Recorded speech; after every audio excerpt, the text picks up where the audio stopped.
Hello बच्चों, आपका फिर से स्वागत है फिजिक्स वाला प्लेटफॉर्म पर। मैं सर्वेश कुमार दीक्षित आज आपके लिए लेके आया हूं रेडॉक्स टाइट्रेशन चैप्टर। अब जरा देखो यार, इस चैप्टर में हमें करना क्या है। इस चैप्टर में बेसिकली बात करनी है किसकी? रेडॉक्स रिएक्शन पर बेस्ड क्वेश्चनों की। इस चैप्टर में हम क्या क्या करेंगे? इस चैप्टर में हम लोग पढ़ेंगे एन फैक्टर पढ़ेंगे, इस चैप्टर में इक्विवेलेंट वेट पढ़ेंगे, इस चैप्टर में नॉर्मेलिटी पढ़ेंगे और इस चैप्टर में टाइट्रेशन के क्वेश्चन करेंगे। ठीक है, तो ये चैप्टर कुछ इस तरह से है। तो चलो आज स्टार्ट करते हैं और इसमें बातों को आगे बढ़ाते हैं। तो चलो दोस्तों, सबसे पहली हेडिंग जरा देखो यार। सबसे पहली हेडिंग आती है ऑक्सीडेशन नंबर। वैसे आप लोग इतने बड़े हो गए हो कि ऑक्सीडेशन नंबर निकालना जानते होगे, मगर फिर भी मैं ऑक्सीडेशन नंबर के बारे में कुछ बातें बता देता हूं कि ऑक्सीडेशन नंबर रियलिटी में होता क्या है। तो देखो यार, ऑक्सीडेशन नंबर होता क्या है? किसी भी एटम पर प्रेजेंट रियल या imaginary charge in combined state. ठीक है, कंबाइंड स्टेट में जनरली हम इसको कंबाइंड स्टेट में ही डिफाइन करते हैं। ठीक है, एक मिनट रुकिए जरा। हाँ बच्चों, देखिए जब कोई मॉलिक्यूल बना होता है, जैसे ये देखो वाटर। अब वाटर में ऑक्सीजन कंबाइंड स्टेट में, तो हमें बस इतनी बात देखनी है कि कंबाइंड स्टेट में ऑक्सीजन के ऊपर कितना चार्ज है, नंबर ऑफ चार्ज, ये चेक करना है बस। वो रियल भी हो सकता है और मेरे दोस्त इमेजिनरी चार्ज भी हो सकता है। अब वो कैसे चेक करते हैं, बस इस बात को आप देख लो। तो यार दोस्तों, इतना बात जानना आपके लिए बहुत नॉर्मल सी बात है। आप लोग बहुत टैलेंटेड बच्चे हो, आप सबको पता है कि ये शेयर्ड इलेक्ट्रॉन है। अब शेयर्ड इलेक्ट्रॉन की शिफ्टिंग किधर होगी? हाई इलेक्ट्रोनेगेटिव एलिमेंट की ओर। तो जरा बताना, 2 इलेक्ट्रॉन शिफ्ट हो रहा है, ये गौर समझिएगा, 2 इलेक्ट्रॉन शिफ्ट हो रहा है। 2 इलेक्ट्रॉन में से 1 इलेक्ट्रॉन किसका है? ऑक्सीजन का। और यार दोस्त, 1 इलेक्ट्रॉन किसका है? हाइड्रोजन का। तो रियलिटी में यदि देखो तो ऑक्सीजन एक ही इलेक्ट्रॉन तो अपनी ओर गेन कर रहा है। भाई 1 इलेक्ट्रॉन तो उसका खुद है कि नहीं? अपने इलेक्ट्रॉन की वजह से उसके ऊपर कोई चार्ज थोड़ी आएगा। यदि किसी भी तरह का चार्ज आना है तो वो किसके इलेक्ट्रॉन की वजह से आएगा? पड़ोस के इलेक्ट्रॉन की वजह से आएगा। तो पड़ोस कौन है? हाइड्रोजन। तो जरा देखना यार दोस्त, हाइड्रोजन का 1 इलेक्ट्रॉन जब ऑक्सीजन की ओर शिफ्ट हुआ तो हमने लिखा क्या? -1। ये जो -1 है ये इमेजिनरी नंबर है। ये क्या बता रहा होता है? ये हमको इस बात को बता रहा है कि 1 इलेक्ट्रॉन ऑक्सीजन की ओर शिफ्ट हुआ है। -1 इतना बड़ा चार्ज है कि किसी एटम पर कभी पॉसिबल नहीं है। ध्यान रखिएगा, -1 इतनी बड़ी वैल्यू है चार्ज की जो किसी भी एटम पर पॉसिबल नहीं है। तो ये जो -1 है ये इस बात को रिप्रेजेंट कर रहा होता है कि 1 इलेक्ट्रॉन ऑक्सीजन गेन करने की कोशिश कर रहा है या शिफ्ट कराने की कोशिश कर रहा है। तो यार ऑक्सीजन ने 1 इलेक्ट्रॉन अपनी ओर शिफ्ट कराया, इसलिए -1। अब यहां भी शेयर्ड इलेक्ट्रॉन है, इनमें से भी इलेक्ट्रॉन क्या होंगे? ऑक्सीजन की ओर शिफ्ट होंगे। तो एक -1 इसकी वजह से आया। तो जरा बताना, टोटल ऑक्सीजन के ऊपर कितना आ गया? -2 आ गया। और किसी भी एटम के ऊपर जो भी रियल या इमेजिनरी चार्ज आता है उसी को ऑक्सीडेशन नंबर कहते हैं। इसका मतलब oxidation number of oxygen in water कितनी हो गई मेरे दोस्त? Oxidation number of oxygen in water कितनी हो गई मेरे दोस्त? -2। अच्छा यार, जब ये गौर समझिएगा, ऑक्सीजन की -2 हो गई तो जरा हाइड्रोजन की बताना, इलेक्ट्रॉन किधर शिफ्ट हो रहा है? हाइड्रोजन से ऑक्सीजन की ओर। तो यार 1 इलेक्ट्रॉन यदि ऑक्सीजन शिफ्ट करा रहा है तो हाइड्रोजन लूज भी तो कर रहा है। तो हाइड्रोजन के ऊपर कितना चार्ज आएगा? +1। हाइड्रोजन के ऊपर कितना चार्ज आएगा? +1। ये क्या रिप्रेजेंट कर रहा है? ये रिप्रेजेंट कर रहा है कि 1 इलेक्ट्रॉन इससे दूर जा रहा है, शिफ्ट हो रहा है अपोजिट डायरेक्शन में। और ये भी क्या रिप्रेजेंट कर रहा है? वही बात। तो ऑक्सीडेशन नंबर ऑफ हाइड्रोजन कितनी आ गई?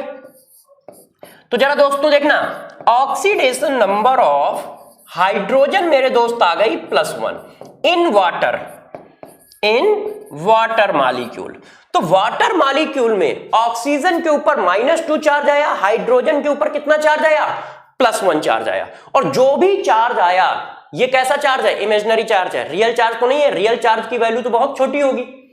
तो ये जो चार्ज आया इसी को हम क्या बोलते हैं? Oxidation number. इसी बात को थोड़ा सा और अच्छे से डिफाइन करने के लिए एक और एग्जांपल उठाते हैं। दोस्तों की डिमांड है कि सर एक और एग्जांपल देके इस बात को समझा दीजिए।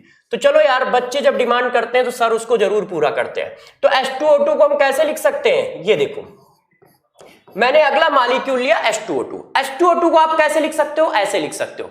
अब जरा देखना यार, इसको मैं थोड़ा सा और बड़ा कर लेता हूं, जैसे हम लोग आसानी से इस बात को समझ सके कहां कहां कौन कौन गया। ये शेयर्ड इलेक्ट्रॉन है, ये शेयर्ड इलेक्ट्रॉन है कि नहीं दोस्त, और ये शेयर्ड इलेक्ट्रॉन है। अब जरा बताना, इन शेयर्ड इलेक्ट्रॉनों की शिफ्टिंग किधर होगी? इन शेयर्ड इलेक्ट्रॉनों की शिफ्टिंग दोस्त किधर होगी? ऑक्सीजन की ओर। क्यों होगी? क्योंकि ऑक्सीजन ज्यादा इलेक्ट्रोनिगेटिव एलिमेंट है, तो एक बॉन्ड की शिफ्टिंग से एक माइनस चार्ज आता है। क्यों? एक बॉन्ड में दो इलेक्ट्रॉन होते हैं, दो में से एक ही तो उसका होता है, एक तो भाई खुद का है, एक दूसरे का है ना, तो हम दूसरे वाले का जब इलेक्ट्रॉन गेन करेंगे तब माइनस प्लस आएगा ना मेरे दोस्त। अपने पैसे से माइनस प्लस थोड़ी आता है ना। शेयर के 20 रुपए है, 10 रुपए आपने डाले, 10 रुपए मैंने डाले, शेयरिंग के 20 रुपए है। अब वो पूरे के पूरे 20 रुपए मैंने रख लिए। अब बताओ मैंने कितने एक्स्ट्रा रुपए रखे? 10 ही रखे ना तुम्हारे वाले, अब वो तो पहले ही मेरे थे। तो बस वही हाल यहां पर है। तो जैसे ही एक बॉन्ड का एक इलेक्ट्रॉन होता है, ध्यान रखिए, एक बॉन्ड शिफ्ट हो रहा है तो एक माइनस चार्ज लाओगे। तो देखो यार, यहां पर एक माइनस इसकी वजह से आ गया, इसके ऊपर भी क्या हुआ? एक माइनस इसकी वजह से आ गया। अब जरा बताओ, जब इलेक्ट्रॉन इधर शिफ्ट हुए तो इसके ऊपर माइनस आया, तो इसके ऊपर क्या आएगा? प्लस। अब मेरे दोस्त, इसके ऊपर माइनस आया तो इसके ऊपर क्या आएगा? प्लस। अब ये शेयर्ड इलेक्ट्रॉन कहां शिफ्ट होंगे? ये भी ऑक्सीजन है, ये भी ऑक्सीजन है। जब दोनों ही एटम ऑक्सीजन है मेरे दोस्त, तो कहीं पर शिफ्ट नहीं होंगे, क्योंकि दोनों की इलेक्ट्रोनिगेटिविटी कैसी है? सेम है। तो यहां पर क्या लिखोगे? यहां पर आप लिखोगे oxidation number, oxidation number of oxygen atom in H2O2, in H2O2 कितनी आ रही है? -1। Oxidation number of oxygen atom in H2O2 कितनी आ रही है? -1। अभी पीछे यार दोस्त हम लोगों ने कितनी निकाली थी? Oxidation number of oxygen atom in water कितनी आई थी? -2। अब जरा देखिए, एक बार ऑक्सीजन की ऑक्सीडेशन नंबर कितनी आई? -2 ऑक्सीजन में, और H2O2 में कितनी आई? -1। किसी बच्चे ने कहा सर एक और एग्जांपल सॉल्व कर दो बस। मैंने कहा कौन सा? बच्चे ने कहा सर O2 का भी सॉल्व कर दो। तो मैंने कहा यार बिल्कुल सॉल्व कर देंगे, ऐसी क्या बात है। मैंने O2 एग्जांपल उठाया। अब जब गौर सुनिएगा, अभी मैं डिफिनीशन क्लियर कर रहा हूं। ये देखो O2 है। अब बताओ, ये जो शेयर्ड इलेक्ट्रॉन है, ये दोस्त किधर शिफ्ट होंगे? ये जो शेयर्ड इलेक्ट्रॉन है, दो बॉन्ड है, ये शेयर्ड इलेक्ट्रॉन किधर शिफ्ट होंगे? कहीं शिफ्ट नहीं होंगे। जब कहीं शिफ्ट नहीं होंगे तो इसके ऊपर क्या कोई चार्ज आएगा? नहीं। इसके ऊपर कोई चार्ज आएगा? नहीं। तो यहां पर यदि मेरे से कोई पूछता है कि जरा बताइए oxidation number of oxygen atom in O2 कितना आया, तो हम लोग क्या बोलेंगे बच्चों? 0 आया। अब यार इस बात से आप क्या सीखे? ऐसा क्या है कि मैं बार बार ऑक्सीजन की ही निकाल रहा हूं? इससे दो बातें एक साथ सिखा रहा हूं। क्या? पहले कि ऑक्सीडेशन नंबर निकाली कैसे जाती है, और दूसरी बात जरा गौर से समझो, यहां पर ऑक्सीजन की कितनी आई? -2। यहां पर कितनी आई? -1। यहां पर कितनी आई? 0। इससे क्या सीखे? इससे ये सीखे कि किसी एटम की ऑक्सीडेशन नंबर जो है वो वेरिएबल होगी। और दूसरी बात, डिपेंड किस पे करेगी? एटम के अरेंजमेंट में, कि वो मॉलिक्यूल पर कैसे अरेंज है। इससे दो बातें हम लोगों ने सीखी, और मेरे दोस्तों वो दो बातें कौन सी हैं? पहला पॉइंट है कि ऑक्सीडेशन नंबर ऑफ एटम, ठीक है, वो क्या है? पहली बात आई कि ये वेरिएबल टर्म है ना, वो कुछ भी हो सकता है। ऐसा नहीं है कि किसी की फिक्स वैल्यू है। देखो उसी ऑक्सीजन की निकाली है, एक बार -2 आई, एक बार -1 आई, एक बार 0 आई, इसका मतलब वेरिएबल टर्म है। ऑक्सीजन तो वही है ना यार, मगर अलग अलग वैल्यू आ रहा है, इसका मतलब ये वेरिएबल टर्म है। अब बात है वेरिएबल टर्म है तो डिपेंड किस पे करता है? तो जरा गौर समझो, oxidation number of element depend upon arrangement of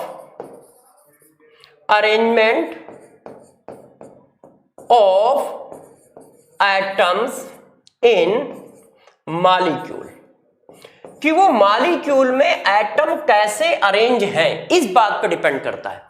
तो दो बातें आप दिमाग में बैठा लो कि ऑक्सीडेशन नंबर एक वेरिएबल टर्म होता है, और वो किसी एटम की होती है, मॉलिक्यूल की नहीं होती है। ऑक्सीडेशन नंबर आप एटम बार बार लिख रहे हो, तो ऑक्सीडेशन नंबर ऑफ एटम एक वेरिएबल टर्म है। और दूसरी बात ये कि ये डिपेंड किस पे करेगा, ये डिपेंड करेगा कि वो एटम मॉलिक्यूल में कैसे अरेंज है, मतलब arrangement of atom in A molecule पर डिपेंड करेगा। Arrangement of atom in A molecule पर डिपेंड करेगा कि वो एटम मॉलिक्यूल में किस तरह से अरेंज है। तो दो बातें बताई, ऑक्सीडेशन नंबर निकाली कैसे जाती है, दूसरी बात मैंने बताई कि यार ये क्या है, वेरिएबल टर्म है, तीसरी बात मैंने बताई कि ये किस पर डिपेंड करती है। अब दोस्तों आप ये चाह रहे होगे कि यार सर ऐसे कैसे निकालेंगे, ये तो तभी पॉसिबल है जब फिगर आता हो, यदि फिगर नहीं आएगा तो कैसे निकालेंगे। तो यही बात मैं भी समझाना चाहता हूं कि यदि फिगर नहीं आता होगा तो तुम तो छोड़ो, हम कैसे निकालेंगे यार, हम तुम्हारी प्रॉब्लम तो बाद में सॉल्व करेंगे, पहले अपनी तो सॉल्व हो जाए, है कि नहीं दोस्तों। यदि फिगर नहीं आता होगा तो हम कैसे निकालेंगे। तो यहां पर प्रॉब्लम को सॉल्व करने के लिए हम लोग सहारा लेते हैं किसका, मैथ्स का, ठीक है। तो यहां पर सहारा लेने के लिए हम लोग मैथ्स का सहारा लेते हैं और एक कॉन्सेप्ट डेवलप करते हैं, जो कि वो कोई कॉन्सेप्ट नहीं है, एक तरह की ट्रिक है मैथ्स की। वो क्या है, वो इस तरह से। अब जिन मॉलिक्यूल की ऑक्सीडेशन नंबर मैंने अभी निकाली थी उनको फिर से निकालते हैं, उनको फिर से निकालते हैं। मैंने ऑक्सीजन की निकाली थी वाटर में, मैंने ऑक्सीजन की निकाली थी H2O2 में, और मैंने ऑक्सीजन की मेरे दोस्तों निकाली थी किसमें, ऑक्सीजन में। अब मैं इनको फिर से निकालता हूं, कैसे जरा देखो। हम क्या करते हैं, थोड़ी सी मैथ्स यूज करते हैं। कैसे यूज करते हैं जरा बताओ। इस पूरे मॉलिक्यूल के ऊपर कोई चार्ज आपको दिख रहा है, नहीं। इस पूरे मॉलिक्यूल के ऊपर कोई चार्ज दिख रहा है, नहीं। इस पूरे मॉलिक्यूल के ऊपर कोई चार्ज दिख रहा है, नहीं। इसका मतलब क्या है, इसका मतलब इसके अंदर जितने भी एटम है उनकी ऑक्सीडेशन नंबर का सम कितना है, 0। क्योंकि जो ऑक्सीडेशन नंबर का सम होता है वो मॉलिक्यूल आयंस के ऊपर रिप्रेजेंट कराया जाता है। यदि इसके ऊपर कुछ रिप्रेजेंट नहीं है, इसका मतलब इनके अंदर जितने भी एटम है उनकी ऑक्सीडेशन नंबर का सम कितना है, 0 है। इसका मतलब आप ये कह रहे हो कि सर मैं इस चीज को ऐसे बोलता हूं कि oxidation number of hydrogen, oxidation number of hydrogen, जरा बताना हाइड्रोजन के ऑक्सीडेशन नंबर है तो वो कितने एटम की है, पर एटम होती है। ऑक्सीडेशन नंबर पर एटम है, तो पर एटम है तो हाइड्रोजन कितने हैं, 2। तो एक एटम के ऑक्सीडेशन नंबर कुछ होगी तो दो एटम की कितनी होगी, 2 से multiply, plus oxidation number of oxygen atom into मेरे दोस्त क्या करेंगे, 1 इक्वल टू क्या करेंगे, 0। क्यों, क्योंकि सभी की ऑक्सीडेशन नंबर का सम कितना है, 0 है। अब गौर से समझो, ये एक इक्वेशन लिखी है, यदि इस इक्वेशन में एक वेरिएबल कर दें तो वैल्यू निकल आएगी। तो आप इसको कुछ ऐसा ही करो, मैं क्या कर रहा हूं, मुझे ऑक्सीजन की वैल्यू निकालनी है तो इसको तो मैंने x मान लिया, तो ये हो गया x इंटू 1, और बाकी सबकी वैल्यू यदि अपनी तरफ से डाल दिया जाए तो एक इक्वेशन एक वेरिएबल होगा, 2 मिनट में सॉल्व हो जाएगा। अब बात आती है कि बाकी सबकी अपनी तरफ से कैसे डाली जाए। तो यार हाइड्रोजन की हमने कितनी डाल दी, +1, और यहां लिख दिया 2। तो जरा देखना x की वैल्यू कितनी निकल के आ गई। तो मेरे दोस्त x की वैल्यू निकल के आ गई -2। ऑक्सीडेशन नंबर बिस साइन चलता है तो हमेशा साइन जरूर लगाएं। ऑक्सीडेशन नंबर ऑक्सीजन की कितनी आई, -2। अभी पीछे भी मैंने कितनी निकाली थी, -2। x की वैल्यू कितनी डाल दी, h की ऑक्सीडेशन नंबर कितनी डाल दी, +1। अब बच्चों के दिमाग में एक बात आ रही होगी, सर यार आप बहुत गड़बड़ करते हो। मैंने कहा यार मैंने क्या गड़बड़ कर दिया है। तो बच्चों ने कहा सर अभी आपने बताया था ऑक्सीडेशन नंबर वेरिएबल टर्म है, तो फिर यहां अपने आप कैसे डाल सकते हो, किसी वेरिएबल की वैल्यू अपने आप थोड़ी डाल सकते हो, कांस्टेंट की डाल सकते हो ना यार। तो यार सर 2 बातें बोल रहे हो, वो भी दोनों उल्टी बोल रहे हो, तो हमें गुस्सा नहीं आएगा। मैंने कहा नहीं, बिल्कुल तुम्हें गुस्सा आना चाहिए, ठीक है। यहां पे मैंने चिल्ला के ये बात बताई है कि ये वेरिएबल होता है, और यहां पर जाके मैंने अपनी तरफ से एक वैल्यू डाल दी, तो कैसे पॉसिबल है कि नहीं। गुस्से वाला मामला तो है यार, लड़ाई भी हो सकती है इस पे। तो चलो इस मामले को सलटाते हैं। कैसे सलटाते हैं जरा गौर से समझो मेरी बात को। जब हम ये एक अप्रोच यूज करते हैं, अप्रोच कहो, ट्रिक कहो, कॉन्सेप्ट कहो, जो भी कहो यार, जरा समझना, जब हम इस कॉन्सेप्ट को या एक ट्रिक को यूज करते हैं, क्योंकि ऑक्सीडेशन नंबर निकालने का रियल मेथड, रियल कॉन्सेप्ट तो फिगर है कि फिगर बनाओ, ऑक्सीडेशन नंबर निकालो। मगर सारे फिगर हर बच्चे को नहीं आते हैं, तो बेचारा बच्चा कैसे बनाएगा, है। तो बच्चों के पास ये प्रॉब्लम रहती है कि यार सर हमें फिगर नहीं आते तो ऑक्सीडेशन नंबर कैसे निकाले। तो हम लोग उनको क्या करते हैं, एक मैथ्स चिपका देते हैं। ये मैथ्स का एक कॉन्सेप्ट है, मैथ्स के हिसाब से इसको सॉल्व कर देते हैं। इसमें करना क्या होता है, जिसकी ऑक्सीडेशन नंबर निकालनी है उसको तो x मान लो, बाकी सबकी अपनी तरफ से रखो। अब किसी वेरिएबल की वैल्यू अपनी तरफ से कैसे रख सकते हो, है, मगर यहां पर केमिस्ट्री चल रही है। केमिस्ट्री में जो ऑक्सीडेशन नंबर है, ऐसा नहीं है कि उसकी वैल्यू माइनस इंफिनिटी से प्लस इंफिनिटी जाती हो, उसकी वैल्यू बस 3-4 ही चेंज होती है। जैसे ऑक्सीजन की मैंने दिखाई -2 -1 0 आई, बस ऐसे ही 2-3 वैल्यू। तो क्या करते हैं हम उसकी वो वैल्यू रखते हैं जो मोस्टली यूज होती है। कौन सी वैल्यू मोस्टली यूज होती है, जरा गौर से समझिएगा, कौन सी वैल्यू यूज होती है? जो जितने इलेक्ट्रॉन देने से इनर्ट हो जाता है उसकी उतनी वैल्यू प्लस के साथ। जैसे आप सभी को पता है कि फर्स्ट ग्रुप है, तो फर्स्ट ग्रुप क्या करेगा, एक इलेक्ट्रॉन देते ही इनर्ट हो जाएगा। सोडियम एक इलेक्ट्रॉन लूज करते ही क्या हो जाता है, इनर्ट हो जाता है। लिथियम एक इलेक्ट्रॉन लूज करते ही इनर्ट हो जाता है। पोटेशियम एक इलेक्ट्रॉन यूज करते ही इनर्ट हो जाता है। तो इनकी सबकी रखोगे +1। सेकेंड ग्रुप क्या करेगा, सेकेंड ग्रुप कितने इलेक्ट्रॉन लूज करके इनर्ट होता है, 2, तो इनकी रखोगे +2। ठीक है, इसी तरह हेलोजन में आ जाओ। हेलोजन कितने इलेक्ट्रॉन क्या करता है, गेन करके इनर्ट होता है 1, तो उसकी रखोगे -1। गेन हो रहा है ना, गेन हो रहा है तो दोस्त क्या रखोगे, -1।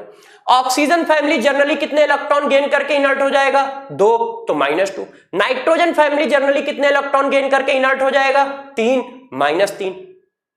तो इस तरह से हम वैल्यू को डिसाइड करते हैं। तो ध्यान रखिएगा, ये होता वेरिएबल है, मगर हम अपनी तरफ से क्या करेंगे, वो वैल्यू डालेंगे जो जनरली यूज होती है। अब बच्चा पूछ रहा है वो वैल्यू कौन सी होगी, तो उस वैल्यू को कैसे पकड़ोगे, जो जितने इलेक्ट्रॉन लूज करके इनर्ट होता है उस वैल्यू को प्लस के साथ डाल दो, जो जितने इलेक्ट्रॉन गेन करके इनर्ट होता है उस वैल्यू को माइनस के साथ डाल दो। ठीक है, तो ध्यान रखिएगा यहां पर जो हम लोग चीजें यूज कर रहे हैं ये एक मैथमेटिकल कॉन्सेप्ट है, रियल कॉन्सेप्ट नहीं है, ये रियल कॉन्सेप्ट नहीं है। और ये क्या है, आपकी प्रॉब्लम को इजी करने के लिए किया जाता है, जैसे आप बिना फिगर को निकाले ये बात कर सके। तो जरा देखो, मैंने x रख दिया और ये +1 रख दिया, ये आ गया। और +1 कैसे रखा आप समझ गए, फर्स्ट ग्रुप है ना, तो हाइड्रोजन फर्स्ट ग्रुप में है तो +1 आएगी, चिपका दिया। अब यहां पर भी उसी मेथड से लगा दो। तो जरा देखो 2 अब मैं डायरेक्ट यूज कर रहा हूं, जरा ध्यान दीजिएगा। Oxidation number of hydrogen plus 2 oxidation number of oxygen equal to क्या, 0।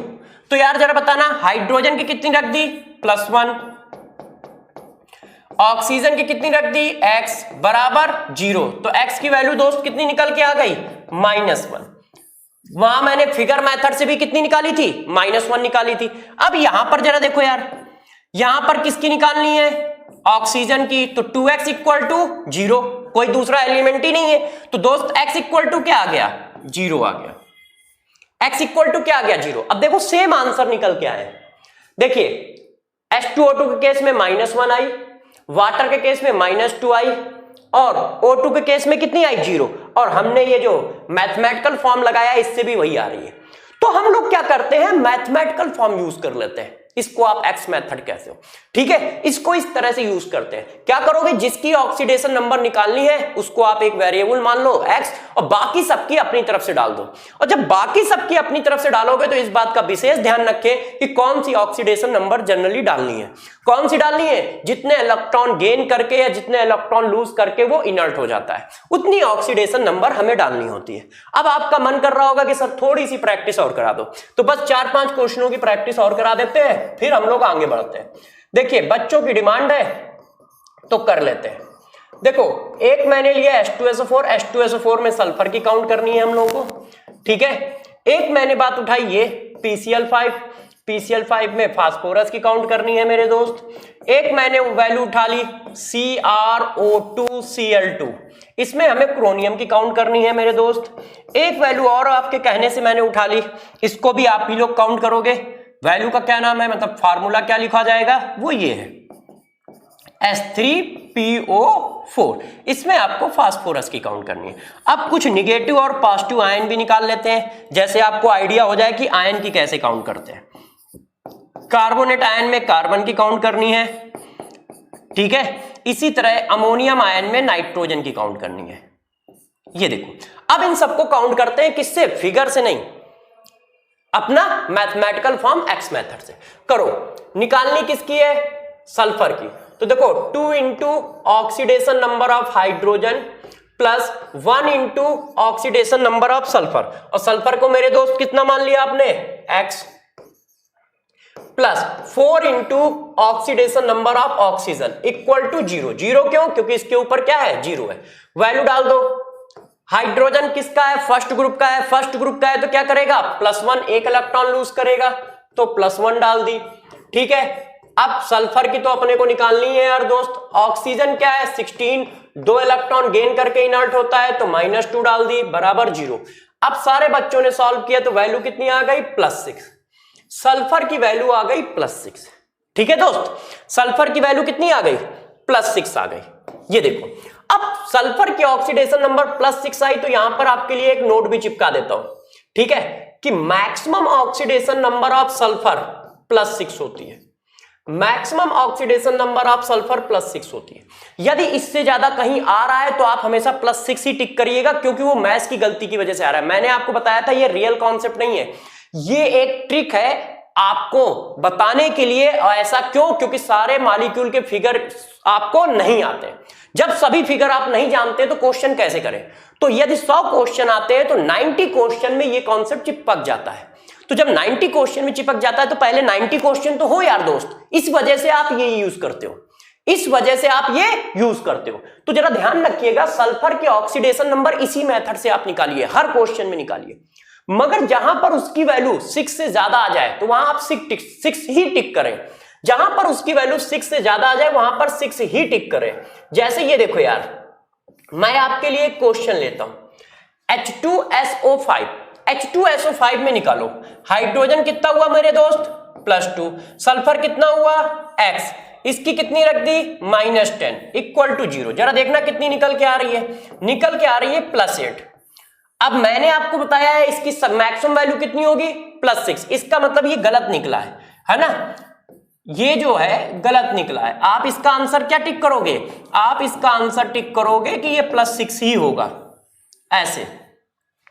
ठीक है, ये मैथमेटिकल कॉन्सेप्ट कहीं कहीं फेल भी होगा ना, तो वो ऐसी ही सिचुएशन है। बच्चों ने कहा कहां फेल होगा, हमको कैसे पता चलेगा? ये लिख के जो दे रहे हैं इसी से पता चलेगा। यदि सल्फर की वैल्यू 6 से बड़ी आ जाए तो समझ लेना ये कॉन्सेप्ट फेल है, वहां 6 ही होगा आंसर। ठीक है, तो इस तरह से आप चिपका सकते हो। तो चलो कहानी को थोड़ा और आगे बढ़ाते हैं। PCl5 में मैं डायरेक्ट लिख दूं, समझ गए होगे कैसे निकलेगी? +5 निकल के आएगी। बात समझ गए ना कैसे? हाइड्रोजन की क्या है? -1, 5 हाइड्रोजन है तो -5 उधर जाएंगे तो कितने हो जाएंगे? +5। अब इसको निकालो यार, क्रोनियम की निकालनी है, X हो गई। ऑक्सीजन की कितनी डाल दी? -2। क्लोरीन की कितनी डालोगे? -1।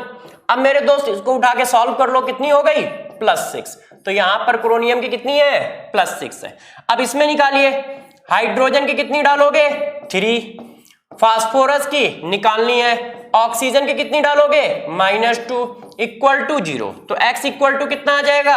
5। इसको देखो जरा, अब यहां पे थोड़ा सा समझा देते हैं, गौर समझिएगा। अब यार क्या ये निगेटिव आयन है, तो निगेटिव आयन है तो इक्वल टू में क्या जाएगा? -2। क्यों? इक्वल टू में हम वो लिखते हैं जो मॉलिक्यूल के ऊपर चार्ज होता है। ये सब न्यूट्रल थे तो इनके ऊपर कितना था? 0। अब इसके ऊपर कितना है? -2। इसका मतलब इसके अंदर की ऑक्सीडेशन नंबर का सम -2 के बराबर होगा। तो कार्बन की निकालनी है तो X हो गई। ऑक्सीजन की कितनी डाल दी? -2। तो यार X इक्वल टू कितना आ गया? +4। ठीक है ना दोस्त? अब इसमें निकालो, नाइट्रोजन की निकालनी है X, हाइड्रोजन की कितनी डाल दी? +1, बराबर में क्या लिख दिया? +1। तो मेरे दोस्त जरा बताना ऑक्सीजन की कितनी निकल के आ गई? -3 आ गई। आप सभी लोग इन बातों को हजम तो कर ही पा रहे होगे ना यार? ठीक है, कि ये बात कैसे चल रही है, ये बात कैसे चल रही है, इस पर इतना बहुत है डिटेल। क्यों? बाकी डिटेल आप लोग खुद कर लोगे, क्योंकि ये काफी कुछ आप जानते भी हो इसके बारे में, और जिस बारे में आप जानते हो उस बारे में मैं क्या पढ़ाऊं? जो नहीं जानते हो मैं वो पढ़ाने के लिए आया हूं। तो जरा देखो यार, ऑक्सीडेशन नंबर आपको निकालना सिखा दिया है। अब आपको बात करते हैं ऑक्सीडेशन स्टेट की, कि यार ये ऑक्सीडेशन स्टेट क्या होता है और ये कैसे काम करता है। दो टर्म होते हैं, ऑक्सीडेशन नंबर और ऑक्सीडेशन स्टेट। तो देखो ये क्या है, इसको बताते हैं कहां पे यूज होता है, इसकी बात करते हैं। जब क्या हो, if number of atom present in molecule is more than 1। जिस एटम की ऑक्सीडेशन नंबर मेरे दोस्त आप निकाल रहे हो, यदि वो मॉलिक्यूल में 1 से ज्यादा है तो वहां पर दो टर्म डिसाइड हो जाते हैं। वो दो टर्म कैसे आते हैं, जरा इस बात को मैं आपको गौर से समझाता हूं, डिफिनीशन बाद में बताता हूं, पहले इस बात को एक एग्जांपल के थ्रू समझाता हूं, तो आप इस बात को बहुत आसानी से और आराम से समझ पाओगे। दोस्तों देखो, एक मैंने फिगर बनाया H2H2O3, इसको बोलते हैं थायोसल्फ्यूरिक एसिड। यदि इस फिगर के बारे में और डिटेल जानना चाहते हो तो देखो कैसे किया जाता है। ये देखो सल्फ्यूरिक एसिड होता है मेरे दोस्त, ठीक है। सल्फ्यूरिक एसिड में एक ऑक्सीजन को एक सल्फर से रिप्लेस कर दो। जब सल्फ्यूरिक एसिड में एक ऑक्सीजन को एक सल्फर से रिप्लेस कर दोगे तो टर्म आ जाता है थायो। जब भी कहीं इनऑर्गेनिक केमिस्ट्री में ऑक्सीजन को सल्फर से रिप्लेस कर रहे हो तो बस उसके आगे लगा दो थायो। तो ये क्या है, सल्फ्यूरिक एसिड। तो दोस्त वो क्या हो जाएगा, वो हो जाएगा थायोसल्फ्यूरिक एसिड। ये क्या हो जाएगा दोस्त, इसको बोलेंगे थायोसल्फ्यूरिक एसिड, थायोसल्फ्यूरिक एसिड। अब जरा दोस्त यार कहानी को आगे बढ़ाते हैं। इसका फिगर क्या था, सल्फ्यूरिक एसिड का फिगर जनरली सभी बच्चे जानते हैं, ये देखो ऐसे, और यहां पर सल्फर की ऑक्सीडेशन नंबर कितनी है, 6, अभी पीछे निकाला है। अब डिट्टो यही फिगर तो इसका भी होगा, बस एक ऑक्सीजन को आप क्या कर दोगे, सल्फर में कन्वर्ट कर दोगे। ये देखो फिगर आ गया इसका यार, है कि नहीं। मैंने कोई एक ऑक्सीजन सल्फर में कन्वर्ट कर दिया इस तरह से। अब जरा यहां पर ऑक्सीडेशन नंबर निकालो सल्फर की, गौर से देखिएगा। अब यहां पर हम ऑक्सीडेशन नंबर निकालते हैं सल्फर की। तो सल्फर की देखो, ये इलेक्ट्रॉन किधर शिफ्ट हुआ, सल्फर की ओर, -1, ठीक है। ये इलेक्ट्रॉन किधर शिफ्ट हुआ, सल्फर की ओर, ठीक है, सॉरी हाँ, ये इलेक्ट्रॉन किधर शिफ्ट हुआ, ऑक्सीजन की ओर। तो जब दोस्त ऑक्सीजन की ओर शिफ्ट होगा, एक बार मैं इसको बना लूं, ये देखो बच्चों, जब ये यार ये ऑक्सीजन की ओर शिफ्ट होगा ऐसे, तो कितना आएगा, +1।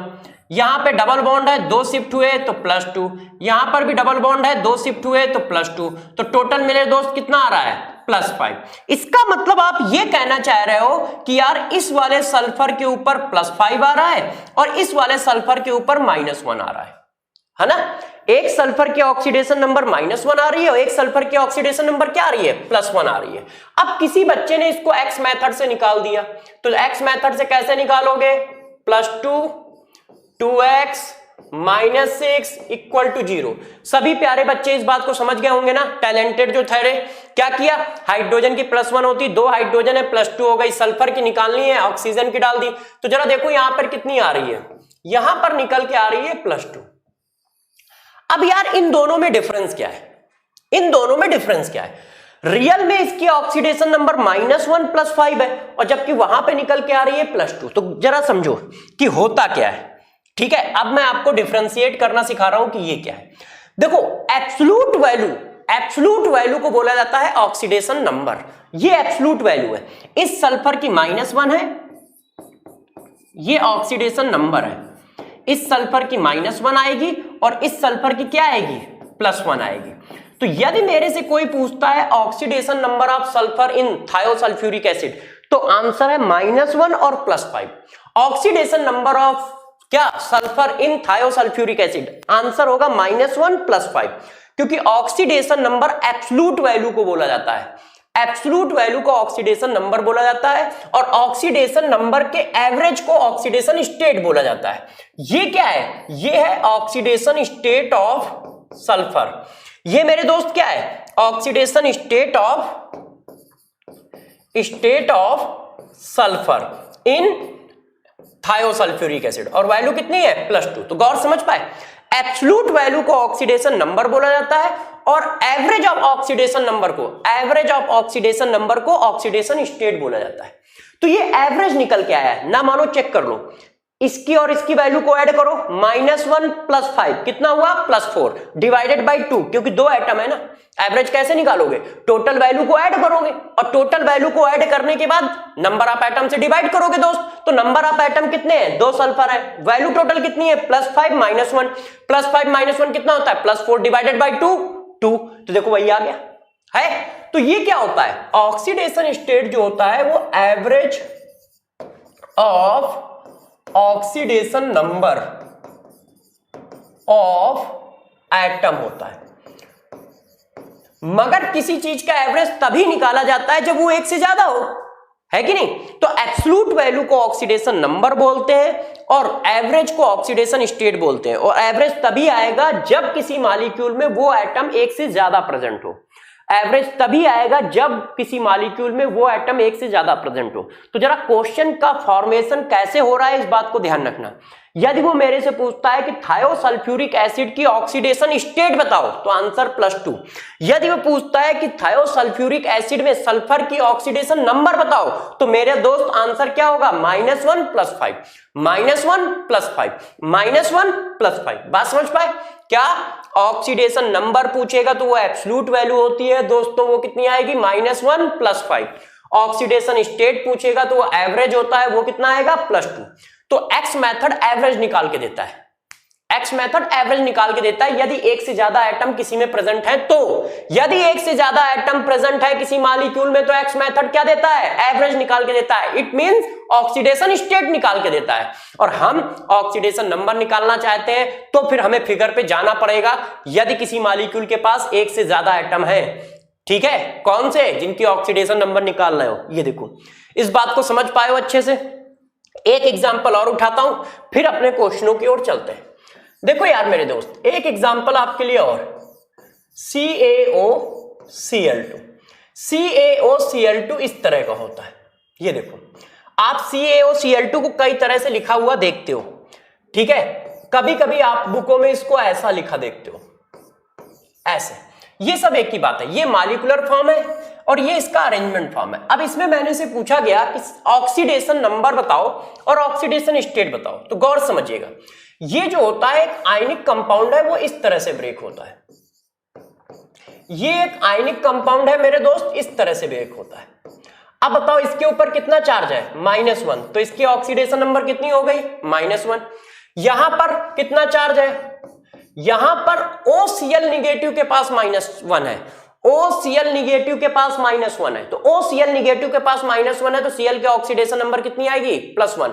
आप उसी मेथड से करोगे, एक्स मेथड, -2x = -1, -2 + x = -1, तो x = क्या आ जाएगा, +1। तो यदि मेरे से कोई पूछता है कि जरा ऑक्सीडेशन नंबर ऑफ Cl बताओ, oxidation number of Cl in CaOCl2 मतलब ब्लीचिंग पाउडर, तो बच्चों कितनी आएगी, +1 -1, ठीक है।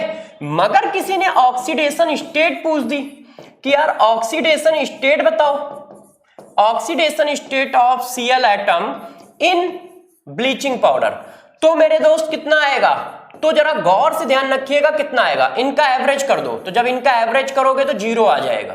कैसे, दोनों का सम करो, +1 -1 0 / 2 0, और एक्स मेथड से निकालो तो भी 0 आएगी। चेक कर लीजिए, कैल्शियम की +2 डाल दी, ऑक्सीजन की -2 डाल दी, और हाइड्रोजन की हमें निकालनी है। तो जरा देखो एक्स की वैल्यू कितनी आई, 0, क्योंकि एक्स मेथड क्या निकाल के देता है, ऑक्सीडेशन स्टेट निकाल के देता है। यदि एक से ज्यादा एटम है जिसकी ऑक्सीडेशन नंबर निकालनी है, यदि वो मॉलिक्यूल में एक से ज्यादा है तो हमेशा क्या देता है, ऑक्सीडेशन स्टेट देता है। ये देखो, इस बात को समझ पा रहे हो आप लोग। तो अभी तक हमने टर्म पढ़ाया ऑक्सीडेशन स्टेट, ऑक्सीडेशन नंबर। अब कहानी को थोड़ा और आगे ले चलते हैं, अपने मेन टॉपिक पे चलते हैं। देखो हमारा मेन टॉपिक जो है वो है इक्विवेलेंट वेट। इक्विवेलेंट वेट क्या होता है, हम इस पे आते हैं, ठीक है दोस्त। इक्विवेलेंट वेट क्या होता है, हम इस पे आते हैं। तो क्या कोई बच्चा मेरे को बता सकता है कि इक्विवेलेंट वेट क्या होता है, डिफिनीशन, कि इक्विवेलेंट वेट की डिफिनीशन क्या है। तो जरा गौर सुनिए, इक्विवेलेंट वेट की डिफिनीशन क्या है, mass of element, mass of element which is